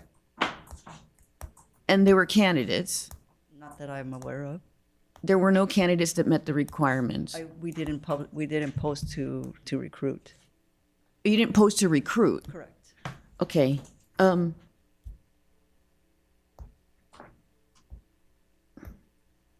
The thing that I'm struggling with is at the last meeting, we talked about you and Sandy being kind of co-HR leads. And I guess my thought was sort of like, well, when you have an ASO, then you don't have to put yourself into that position. And so I'm kind of thinking we might want to think about revisiting that. Okay. You know, I think it just might be something that we want to revisit. So maybe the action is really look at all the pink positions and kind of like look to see what you think should be jiggled, or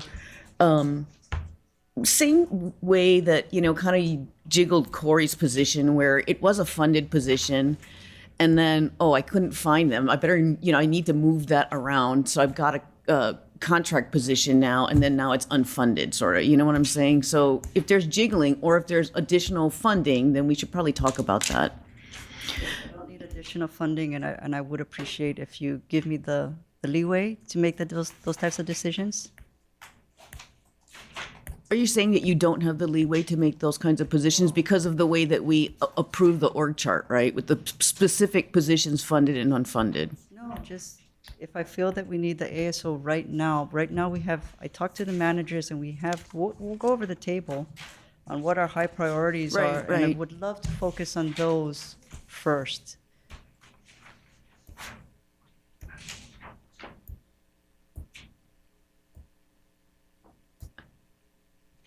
Okay, thank you. Go ahead.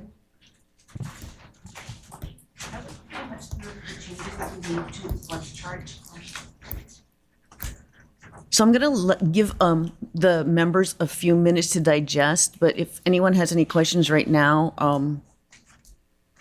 let's see if anybody has any questions about the org chart. Yeah. Okay, go ahead, Colleen.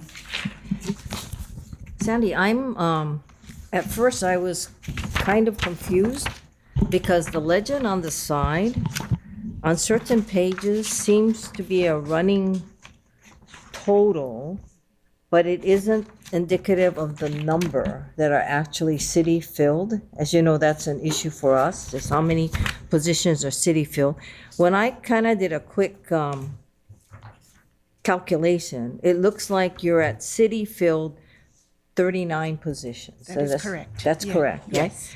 And I guess where I was confused was, we have head count, and on some of these charts, we have head counts at 18, 18, 23, 36, and 39.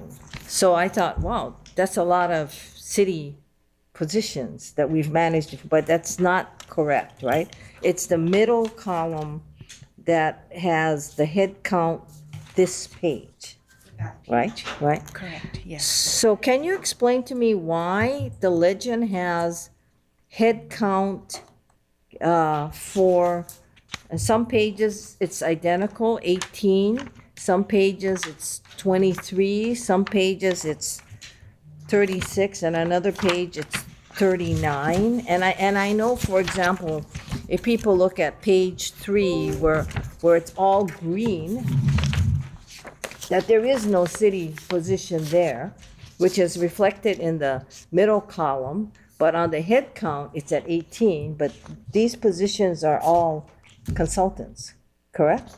Page 3. Yes, that is correct. So can you explain to me why the legend reads the way it does? Because it doesn't truly seem to be a running total. It seems to be, because some of it is identical, some of it is not. Okay, I'm going to use the first page. I'm using the city, Okay. city field as an example. Mhm. So we do have 12 on the first page. 12. You know what, I hate to interrupt you, but I think the front page is okay, because it's the first page. Okay. It's when we get to the back pages that we have issues, because you have all these duplicative numbers that are not really reflecting how many city positions are on that page. Okay, so page 2, there's 6 like page positions 5. city, that are filled. That's the middle column. Right. If you add 6 plus 12 on the first page, that makes 18. So the last column is a cumulative. This was what was requested of us in previous HR or board meetings. So page 3, there's 0 city positions on that page. So 0 plus 18 from the previous page is Right. 18. The next page, page 4, there's 5 city positions that are filled. Add that to 18 from the previous page, that's 23. And then on page 5 is an unusual one. So on page 5, and I'm sorry, page 6 is going to be the unusual one. Page 5, there's 13. So 13 plus 23 is equal to 36. So from pages 1 through 5, there's 36 cumulative city positions. The last page is what's unusual. So if you look at the amount of pink on what color? Peach. The peach color, there's only 3, but if you actually count the boxes, there's more than that. So the confusing part is, so let's say Cindy, Trevor, the managers, Cindy, Trevor, Joey, and Jonathan, they were counted on page 1. So we didn't want to double count them. So the new positions on this that were not counted on previous pages is 3. So 3 plus 36 from the previous page is 39. So total filled city positions is 39 cumulative, but 3 on this page that weren't previously accounted for in previous pages. So what we should go to is the legend on the last page, and that top number will give us the city, correct? Now, I guess I'm now looking at total consultants is 79. So that's the total number of consultants that we have, right? But then we have all these other people that total 98. Well, the city vacant and city vacant, whatever, that's the 98 that we've always talked about, the 135 minus 37, correct? Then we have corporation council, total city support is, what's that, 5, 6? 5. 6 total. 6 total. So that's the other category, 6. Yes. And consultants is 79. Yes. And city employees is 39. Yes. Okay, thank you. That cumulative chart is very difficult to. I think I got confused because Cindy, for example, and Joey, I think, are counted like, anyway, a whole bunch of people are counted on the first page, and then they're not counted on the subsequent pages because they were already counted. So, when I go and count the names in the blocks, it doesn't exactly match. So that's what's causing, in my head, the discrepancy is that you can't just go onto the page and count the blocks and then put the numbers in because some of the people have already been counted as leaders of their box. Yeah, anybody else? I have a question. Okay, go ahead, Robert. And then Anthony. Okay. Thanks, Sandy, for being here.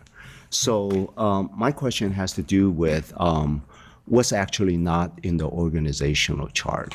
Like many organizations, especially an organization of this size, whether it's under human resources or reporting directly to the CEO, there's a civil rights position or civil rights office. That's what I don't see in the organizational chart. Do you think we should, an organization such as this, should have a civil rights position? We did have it, and the board did approve to eliminate the positions. We're piggybacking on the city's civil rights position. Okay, So we had it before. Okay. So, and that's the reason why we don't have a civil rights position. So Sandy, could you just go through the process a little bit for us to understand if an employee has a complaint, a civil rights complaint, hostile working environment complaint, how does the employee go about notifying or talking to someone? Okay, just from my experience here, they could come to a manager or to the HR department or the city. They could go through the city. The city has published contact information. Okay. Where they could go directly to also. Okay, is that information readily available to all employees? And do you communicate that process with employees, say, on an annual basis? I have not communicated it to employees. I've been here just for about a year now. But as far as the information, it should be readily available on the city's website under So the personnel would you, section. okay, could I assume all employees know the rights?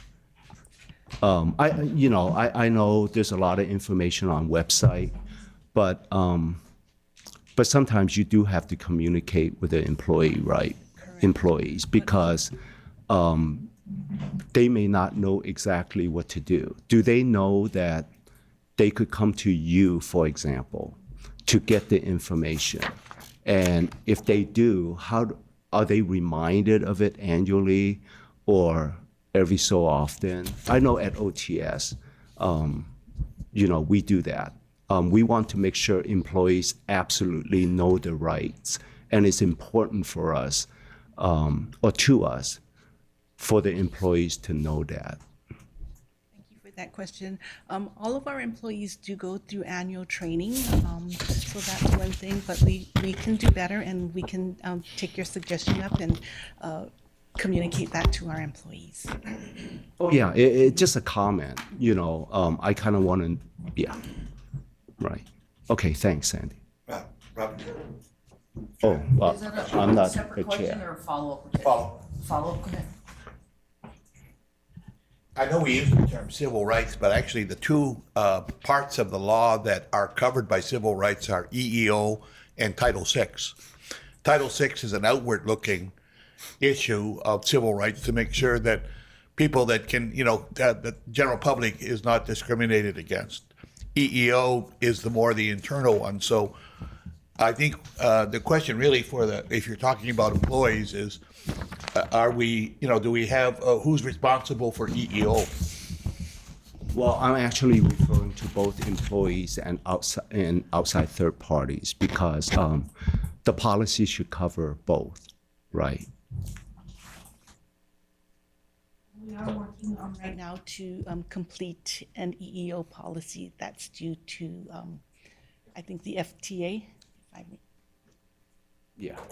So, yeah, the policy should cover both, because if you get, say, harassed by a third party, then there should be proper procedures for employees to notify the proper officials, right? Yes. Thank you for that feedback. Thank you. Hi, Sandy. At the last HR meeting, you told us that we had 37 FTEs on staff, and the current figure is 39, and you talked about adding the 3. So I'm wondering if the number oughtn't to be 40. We haven't hired anybody since the last HR committee meeting, have we? We hired one individual. Oh, okay. So how do we get from 38 to 39 if we've added 3? I'll have to check on that. I'm sorry, I don't have the answer right now. Okay, great. I mean, nobody's left us since the last meeting, have they? We did have departures. Oh, okay. Yes. Oh, so it's a combination. Can you, on the org chart, can you point out who was hired and who departed, please? Yes.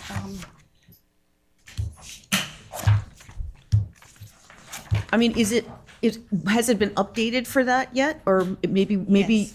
it has? Okay, go On ahead. page 4, project controls, we did add in on the third column from the left, Nikhil Tagore Irwin as a fiscal analyst too.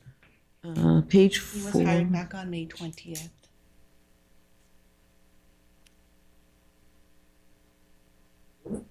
Where? Project controls, page 4. Or the third column in the column. pink, on the coral. Oh, okay. coral Nikhil. The first coral colored under the brown, senior project controls specialist. To go to. Yes.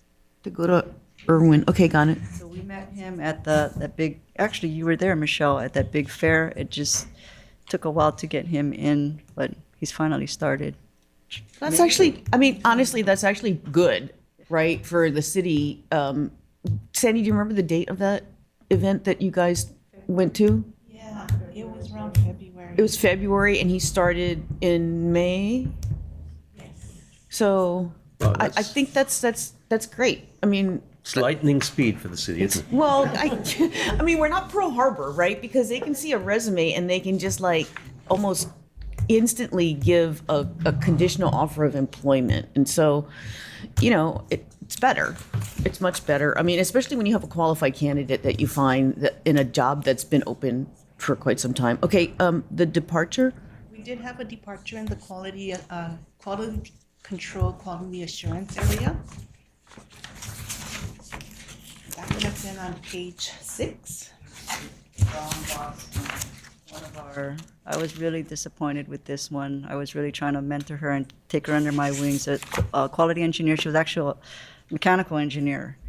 And the problem with her position, I really tried hard, but you do need to have a PE to go any further up the engineering route. So I was trying to encourage her to get her EIT and PE, but maybe there was another path on the construction side that she could get elevated before she could get her PE. But she's actually going for her master's program. So she did move back to the mainland. She's going to spend time at home, finish her master's, get her PE. And I said, if you ever want to come back to Hawaii, please, we will gladly take you back. So I was very sad on her departure. Is she starting school in the fall or is she starting school? I'm not trying to ask a personal question. I'm just Online course. online. Oh, okay. Paying for it herself. I mean, just really bright engineer. So Okay. Thank you. Yeah, I mean, I think there's changes every month. So of course we have long questions, but you know, if we could just kind of just put this on as a standing item and just show the changes, I think it's just useful just to keep track because, and and you know, I mean, it's the people in the key boxes as well as, you know, ones that I guess you guys really feel are kind of big changes for the program. Anyway, anybody else have any questions? together, Michelle. I was in Cleveland and Sandy and I are going back and forth to put the org chart together. Is it really necessary to put this on monthly, or is it maybe a table to explain what the changes are? Yeah, I'm kind of struggling with that too because, you know, we worked a lot of months at the end of last year to try to like get the boxes correct. And so the difference now is that it's more of a supporting document and we brief that first. So maybe it can just be a supporting document that's not briefed. I mean, you clearly have it every month, okay? When you make changes, when somebody comes in or goes out, right? You know what those are. So if this gets briefed and this is a supporting document, we probably don't need to do that. But it really is the challenge of there's so few people and there's so many kind of like high priority positions to be filled and then vacancies that come up that it's challenging for us to keep track of those numbers. That's all. I'm just saying it's very manual for Sandy to move the boxes, change the names. I mean, there were 3 significant changes this time, right? There was the name change from Matt moving up, and then there was a departure and then a arrival. So Even in the CE&I, the green team, there are people coming and going, the consultants are coming and going, so we want to keep this updated, but it is very manual. She's working, anyway, okay, if that's what the board feels is necessary to look at an updated org chart every month, we will do it, but I would just prefer to do a table of the comings and goings versus having to update the org chart. But if that's what you require, we'll do it. Yeah, let me think about it. I mean, it came up because of the board meeting, right? So the thought was, well, if it's going to a board meeting, then it should be reviewed at the HR committee, right? Because this is the one that the board asked for an update to. So, I mean, I thought once we did it like in January, we were kind of pow. But when it's on the agenda for a full board meeting, I think that we would all just feel more comfortable if the HR committee reviewed it before it went there. That was a little frustrating for us too. We found out the night before the agendas were going to be posted. And so that's why you folks probably didn't get it in time. I mean, like I said, Sandy and I were going back and forth while I was in Cleveland, and she finally got it done Wednesday. Yeah. I mean, that's why the agendas are posted a week before, so. Great if we could get more advance notice on what's going to be on the agenda so that we can properly prepare the documents that need to be posted. That would be helpful. I just want to make sure it's a legal requirement, right, Dan, for the agendas to be posted 5 working days? Yes. Right? 6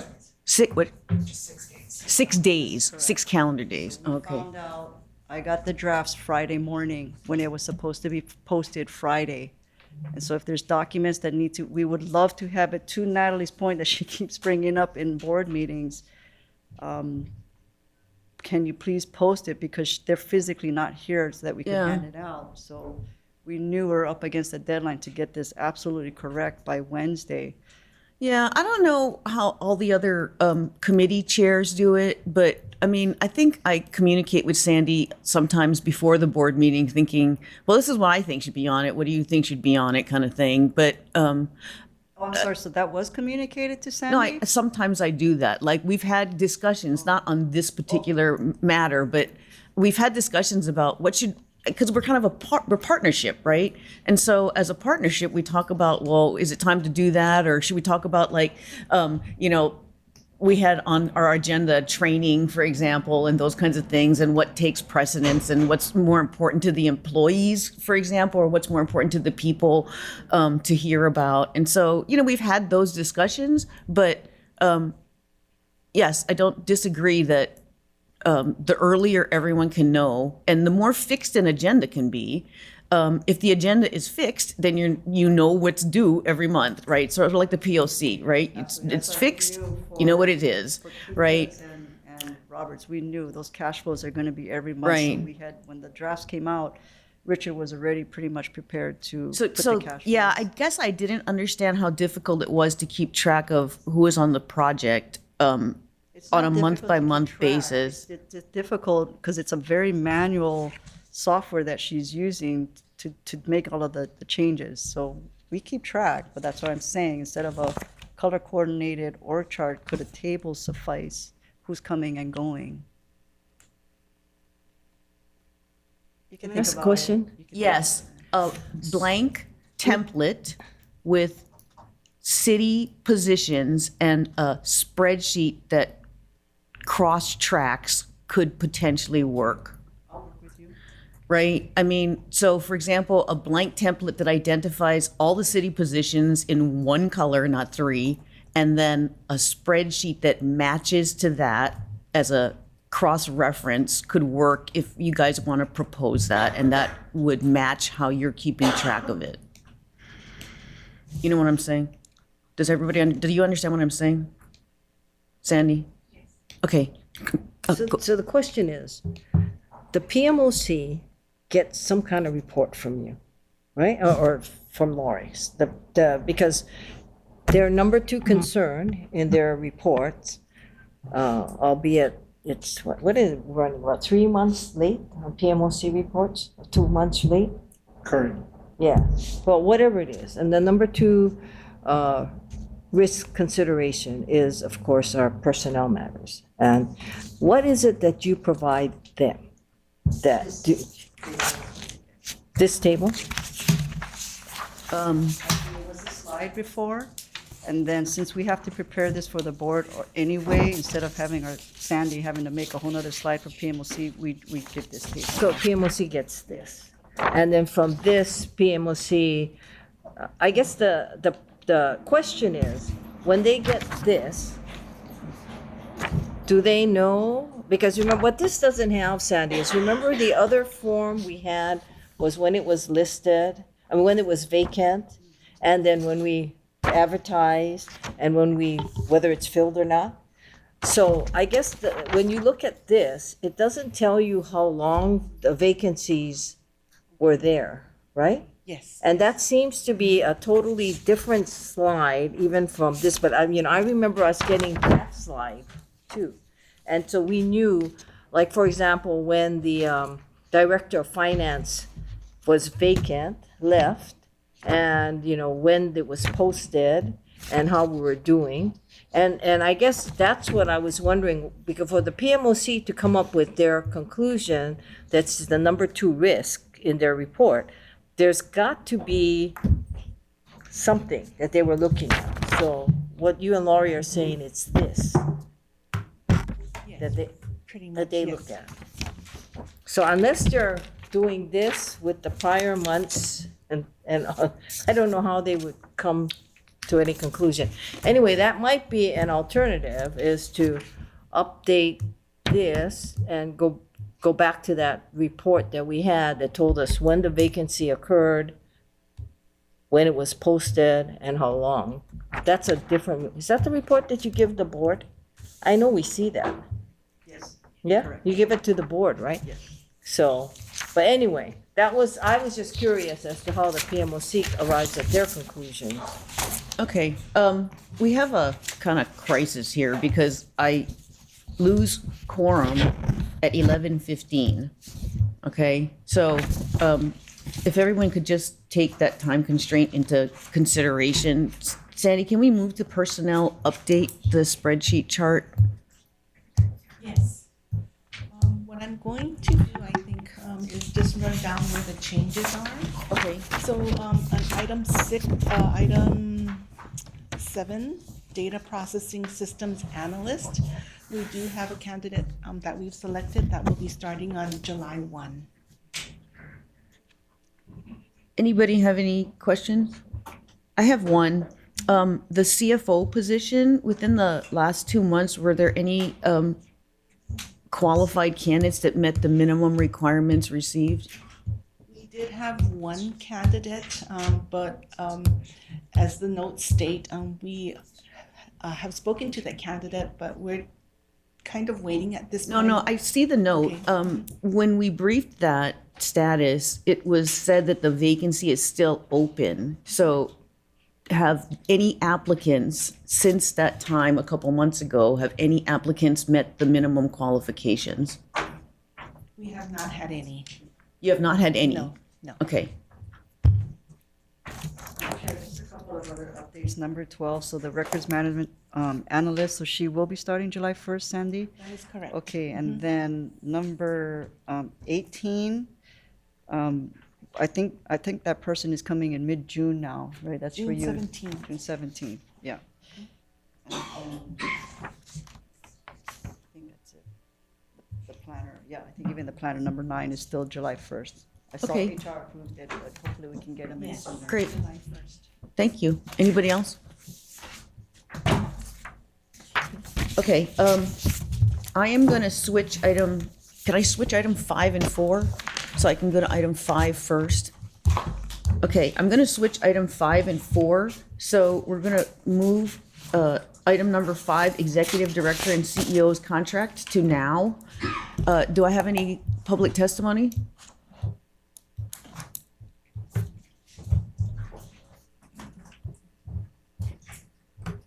You have quorum. There's only 4 of you on the committee. You and Roger are here. I You know, appoint but Collins ad hoc. okay, all right. All right, if I want to do that. Great. Morning, Chair, Vice morning. Chair, members of the board. Wyeth Matsubara, on behalf of Non-Inc. and myself personally. First and foremost, thank you very much for all your efforts. I've been on this job with Hart for a decade, from 2015. I've been involved with all the directors. I know this is a very thankless job. I see a lot of unfair scrutiny that you have to face. I see a lot of effort that you have to put in, and greatly appreciate that. I'm here in strong support of Lori Kahikina. As a director and leader of Hart, as I mentioned, I've been privy to working with all past directors. And by far, Lori has changed the culture there to one of feeling ownership of this project, feeling ownership of getting things done and moving things forward. And she's given that power to her employees from the ground level up. I think Andy Robbins kind of started trying to reach out and work with contractors. He was the first executive officer to reach out to us and attempt to work with us. We had partner meetings prior to that, but nothing really came to fruition. Dan put, Director Grabowskis put, Robin, excuse me, put pretty good people in place on the construction level to try to move things forward. But for whatever reason, things just never got done. There's a stark change now that Lori's in place. As I mentioned, like Brian came up here and testified earlier, he deals a lot with the day-to-day. I get involved when things get a little bit more challenging or a little bit more sensitive. So I honestly have been involved with every single leadership organization. And I can strongly say that when Lori comes to the table, she involves everyone in a collaborative, solution-based ordeal. And I've had discussions with some of her employees just to make sure that things are good on their end, and they are all in. They support the effort. They appreciate the effort. They're inspired to come in, which is great, and they appreciate 15 being seconds. there. So I just want to emphasize my support for Ms. Kaihana. Could I just make one brief thing? This is so I do monitor the board meetings because I have to monitor the board meetings. And again, thank you. There's some our CCR4, our current project, was a competitive bid. Please don't forget that. The next bidder came in almost double of what our bid was. So I know sometimes you look at snapshots about non-Inc's work and say that, oh, these guys are getting away with things, but trust me, this is a very complicated, very challenging job because there's going to be stretches where we're going to be put under the fire. We're going to have to stretch our ingenuity and our creativity and get things done. But knowing that Lori's there and her director's down all the way down, we feel a lot more comfortable and confident that we can get this done. And I think it's going to play forward to the next city center bid. Thank you. Thank you very much for your public Open for testimony. questions. Thank you. Thank you.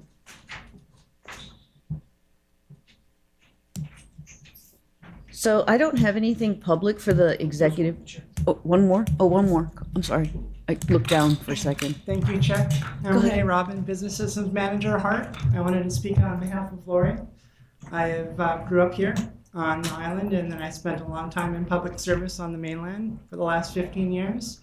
I just want to say that Lori is the epitome of a strong female CEO, and in working with her the last year, being at Hart, it has been very rewarding, and she has been nothing but open-minded and understanding, and the technical side can be very technical, and she is willing to sit and understand and work, and she projects strength and compassion, and she stands in front of us to take blows, and she stands with us to solve problems. So I just wanted to come and tell you my experience so far being back here on island after living here in the 70s and working with public service here.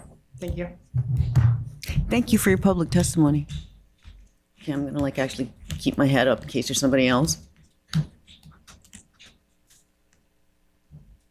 Okay, and I appreciate everyone coming in person, especially to do public testimony. It's not the easiest thing to do, so thank you.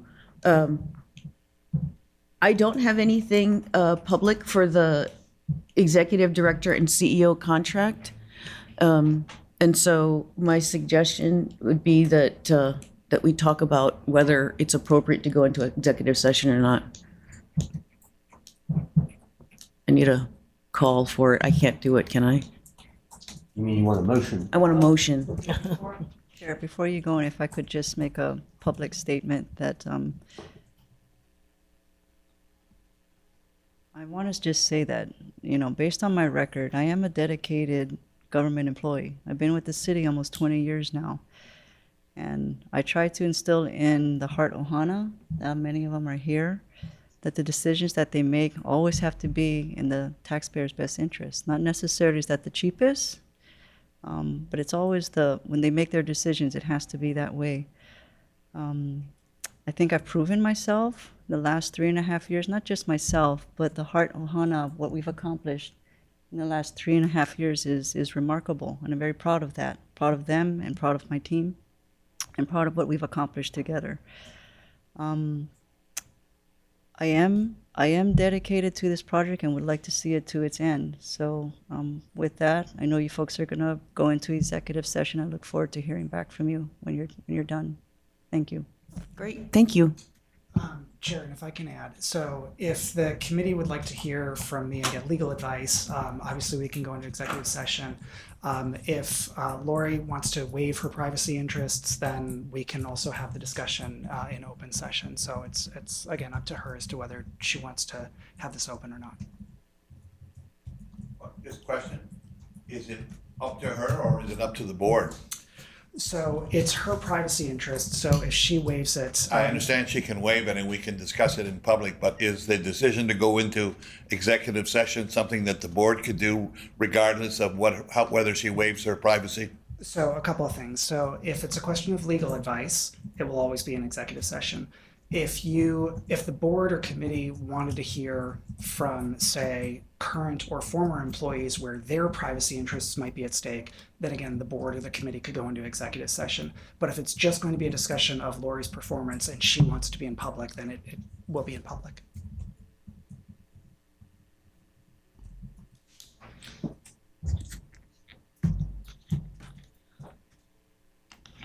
So, Chair, as I understand it, we do have submissions from current and former staff who do have privacy concerns.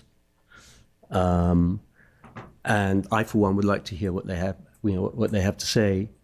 They don't want that in open session. So as I understand it, we can go into executive session. And so on that basis, I'd like to propose that we do go into executive session so that we can hear those submissions. Do we have a second? Second. I don't know if you can do that. Can you do I'm that? not a member. Sorry. I'll second that. Okay, motion passed. So we're going to, Chair, You have to take a vote. yes? clarification on that. So we had like 46 pages of testimony, and I am wondering about the comments from Anthony just now. Is he saying that that there were other communications that were not posted for the public to see that for which you are now considering to go into executive session? Yes. Okay. Do I have to take a vote? Take a vote. Let's vote, the three of us. Aye. Okay, passed. Okay, so Chair, if I may, as you know, I have not signed the confidentiality agreement, and you asked me this morning to sign it, and I cannot do that at this point. I was told by the Attorney General's office over a year ago that I am already bound to confidentiality laws, and as a CPA and certified fraud examiner, I take confidentiality very seriously. So I cannot sign that confidentiality agreement because it is so onerous, to the point that if I download a confidential email, and I don't ask permission, I could be in violation, and I can't take that risk. So it's very unfortunate that Corporation Counsel and the AG's office have not come to some agreement on this, but I can't do it. And it's very unfortunate also that I can't be privy to those executive session meetings because, as you pointed out to me, there may be some things in there that I should be aware of and might impact comments that I make. As you know, I don't have a vote on any of these matters. But I did send an email to Representative Psyche. I am hoping that there will be some follow-up on this issue, because having it continued for a year and a half or so is just unacceptable in my opinion. And I wanted to put those comments on record. Thank you for allowing me to speak. Thank you, Natalie. And I agree with you. I think it's an issue that if you feel personally that it's too onerous on the HART document, and that you're already covered in other areas. I think that it's unfortunate that you're unable to see all that stuff, and it's something that needs to be resolved. Can I just add, Chair? Yeah, I've addressed this several times. I very much value Natalie's role on this board, and it's unfortunate, and I do think it should be resolved. I think I pointed out to you, Natalie, that when I had your same position and I was nominated by Congressman Psyche, that I just signed both of them. I recognize that the requirements might be different, but as a board member to HART, I feel that there is risk with things like downloads and everything, but it is really important as a board member to see everything that the board sees, right? And that way you can represent the people of Hawaii the best, as well as, understand what's going on in the organization. So hopefully we'll put a bigger emphasis on it, and we'll ask Dan to see if we can make some progress. Thank you. Thank you. I appreciate that, Michelle, because I don't know if you're in the same position I am, but if something, as I recall, that agreement says that if I knew or had known that something was confidential and somehow got exposed by me, I would potentially be criminally liable for that. And I cannot take that risk.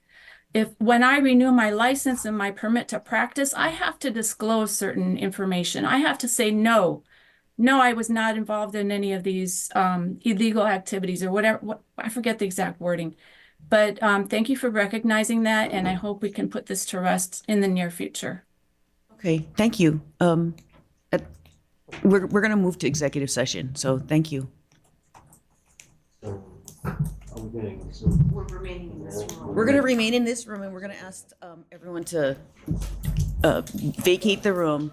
We're going to put the people online except for Joe. I think, Natalie, you're going to go into the waiting area, and the other people can also, I guess they can go into the waiting area with Natalie if you want to stay on for when we get to item number 4.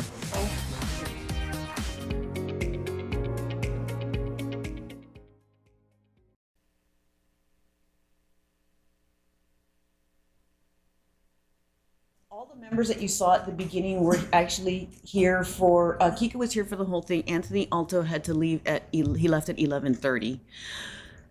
So what I need to do is I'm appointing Chair Hanabusa as an ad hoc member of the committee because Anthony had to depart. The role of the HR committee is to make a recommendation to the full board with respect to the CEO, executive director contract, extension, renewal, renegotiation. And I'm going to hold the vote in public. So what I'm going to do is tell you what happened. So the first thing, not the first thing, but what I did do is I discussed why the last meeting was canceled with the members. And we also heard and we received testimony from 10 prior and current employees that invoked their privacy rights. And so that testimony was heard in executive session. The vote that I'm going to call for is that based on the information that we have, the very large amount of public testimony in person, as well as public testimony, written public testimony, and the received testimony from the prior and current employees should be seen by the full board. So the vote that I'm going to ask for is that we show everything that we have in support and in testimony with respect to Ms. Kahaikiaka, and have them vote at the full board meeting in 2 weeks. So that's what happened at the meeting. So I'm going to call for a vote, and the vote is whether to provide the full board with all of the full gamut of testimony that we receive from the public and from employees, and that the full board discuss and vote on the contract at the next board meeting, and that we put it on that agenda. I'll move to that. Kahikina. Yeah, I got, sorry, I'm sorry, Lori. I know how to say it. Move in second. Okay. Do we have unanimous consent? I consent, so we have unanimous consent, it's passed. And then I will call for any public testimony, because I do notice that there is a new member called Roaring Cares on our Zoom. Oh, hey, it's Angela Melody Young. Do you have, are you just attending the meeting online, or do you have public testimony that relates to the Human Resources Committee? Yeah, I'd like to testify in strong favor for the Human Resources Committee meeting for the executive director and to show strong favor towards renewal. Yeah. Thank you. Thank and you. your name, and if you care to who you represent. Angela Melody Young, and representing ROAR Cares, Rescue of Animal Rights, and Community Advocacy Research Education Services, a grassroots movement. Great. Thank you so much for your public testimony. Thank you. Okay. Chair? Yes. Natalie, so just for clarification, you've already voted, but so what's going to happen is that all of that testimony, even the testimony that you received in executive session, the recommendation is that it be put to the full board, and that the contract renewal be also on the agenda for the next full board meeting. Is that correct? Yes. Okay, thank you for that clarification. But I guess, to be clear, we are going to preserve the privacy rights of the individuals that have asked for it. Is that the right way to say it? So they'll be listed as anonymous, their names will be redacted or something like that? No, the testimony will be shown in executive session. Oh, okay, so That's the even, big, that's what I want to make sure that I'm clear about, because some of the information could be traced to the individual. okay, so I don't know what Dan Corporation Counsel has advised, but I just request that you do that privacy analysis that was mentioned earlier by Ben Krebs of the Public Law Center, and make sure that the board is following those rules and laws. Thank you. Thank you. Okay, let's move to number 4, referral of recent media reports regarding board members' conduct for investigation/action. And I want to remind all of us from HART that that discussing any ongoing DHR cases on topics that you have knowledge about is not appropriate. Okay, so I had notes. Okay, so I put this on the agenda today solely to inform the public that the board chair referred Lori's issues to DHR, as each city department is required to act on any alleged acts. And so that's already been reported publicly, so I don't have any further comments about the ongoing investigation.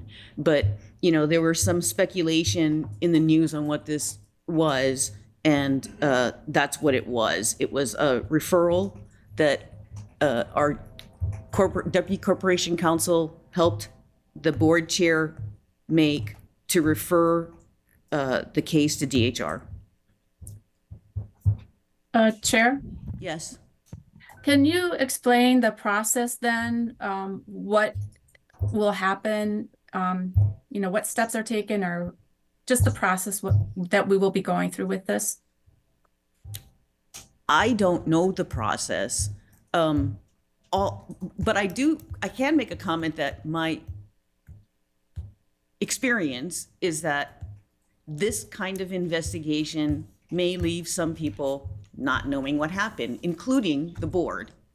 Okay, because these are things that occur, and when an investigation takes place, there's interviews and all kinds of other stuff, and there are things that it morphs into that, you know, that I can't possibly predict. But I do know that a lot of times the resolution of it is unsatisfactory to a lot of people because it is private, even to the board members, for example. But I'm going to defer to Dan if he has comments on what the actual process is, because I don't know what it is. Sure, and I don't entirely know either. It's been referred to DHR. The idea is that they will do an independent review. So I'm not involved, the board is not involved. So we'll just wait to hear from DHR. But I want to say again that it is required that each city department, if there are alleged acts, that it get referred. And so the board chair referred to DHR on May 22nd. Can I make a comment? I referred this matter, basically it's almost like a... Put your mic, oh, there it goes.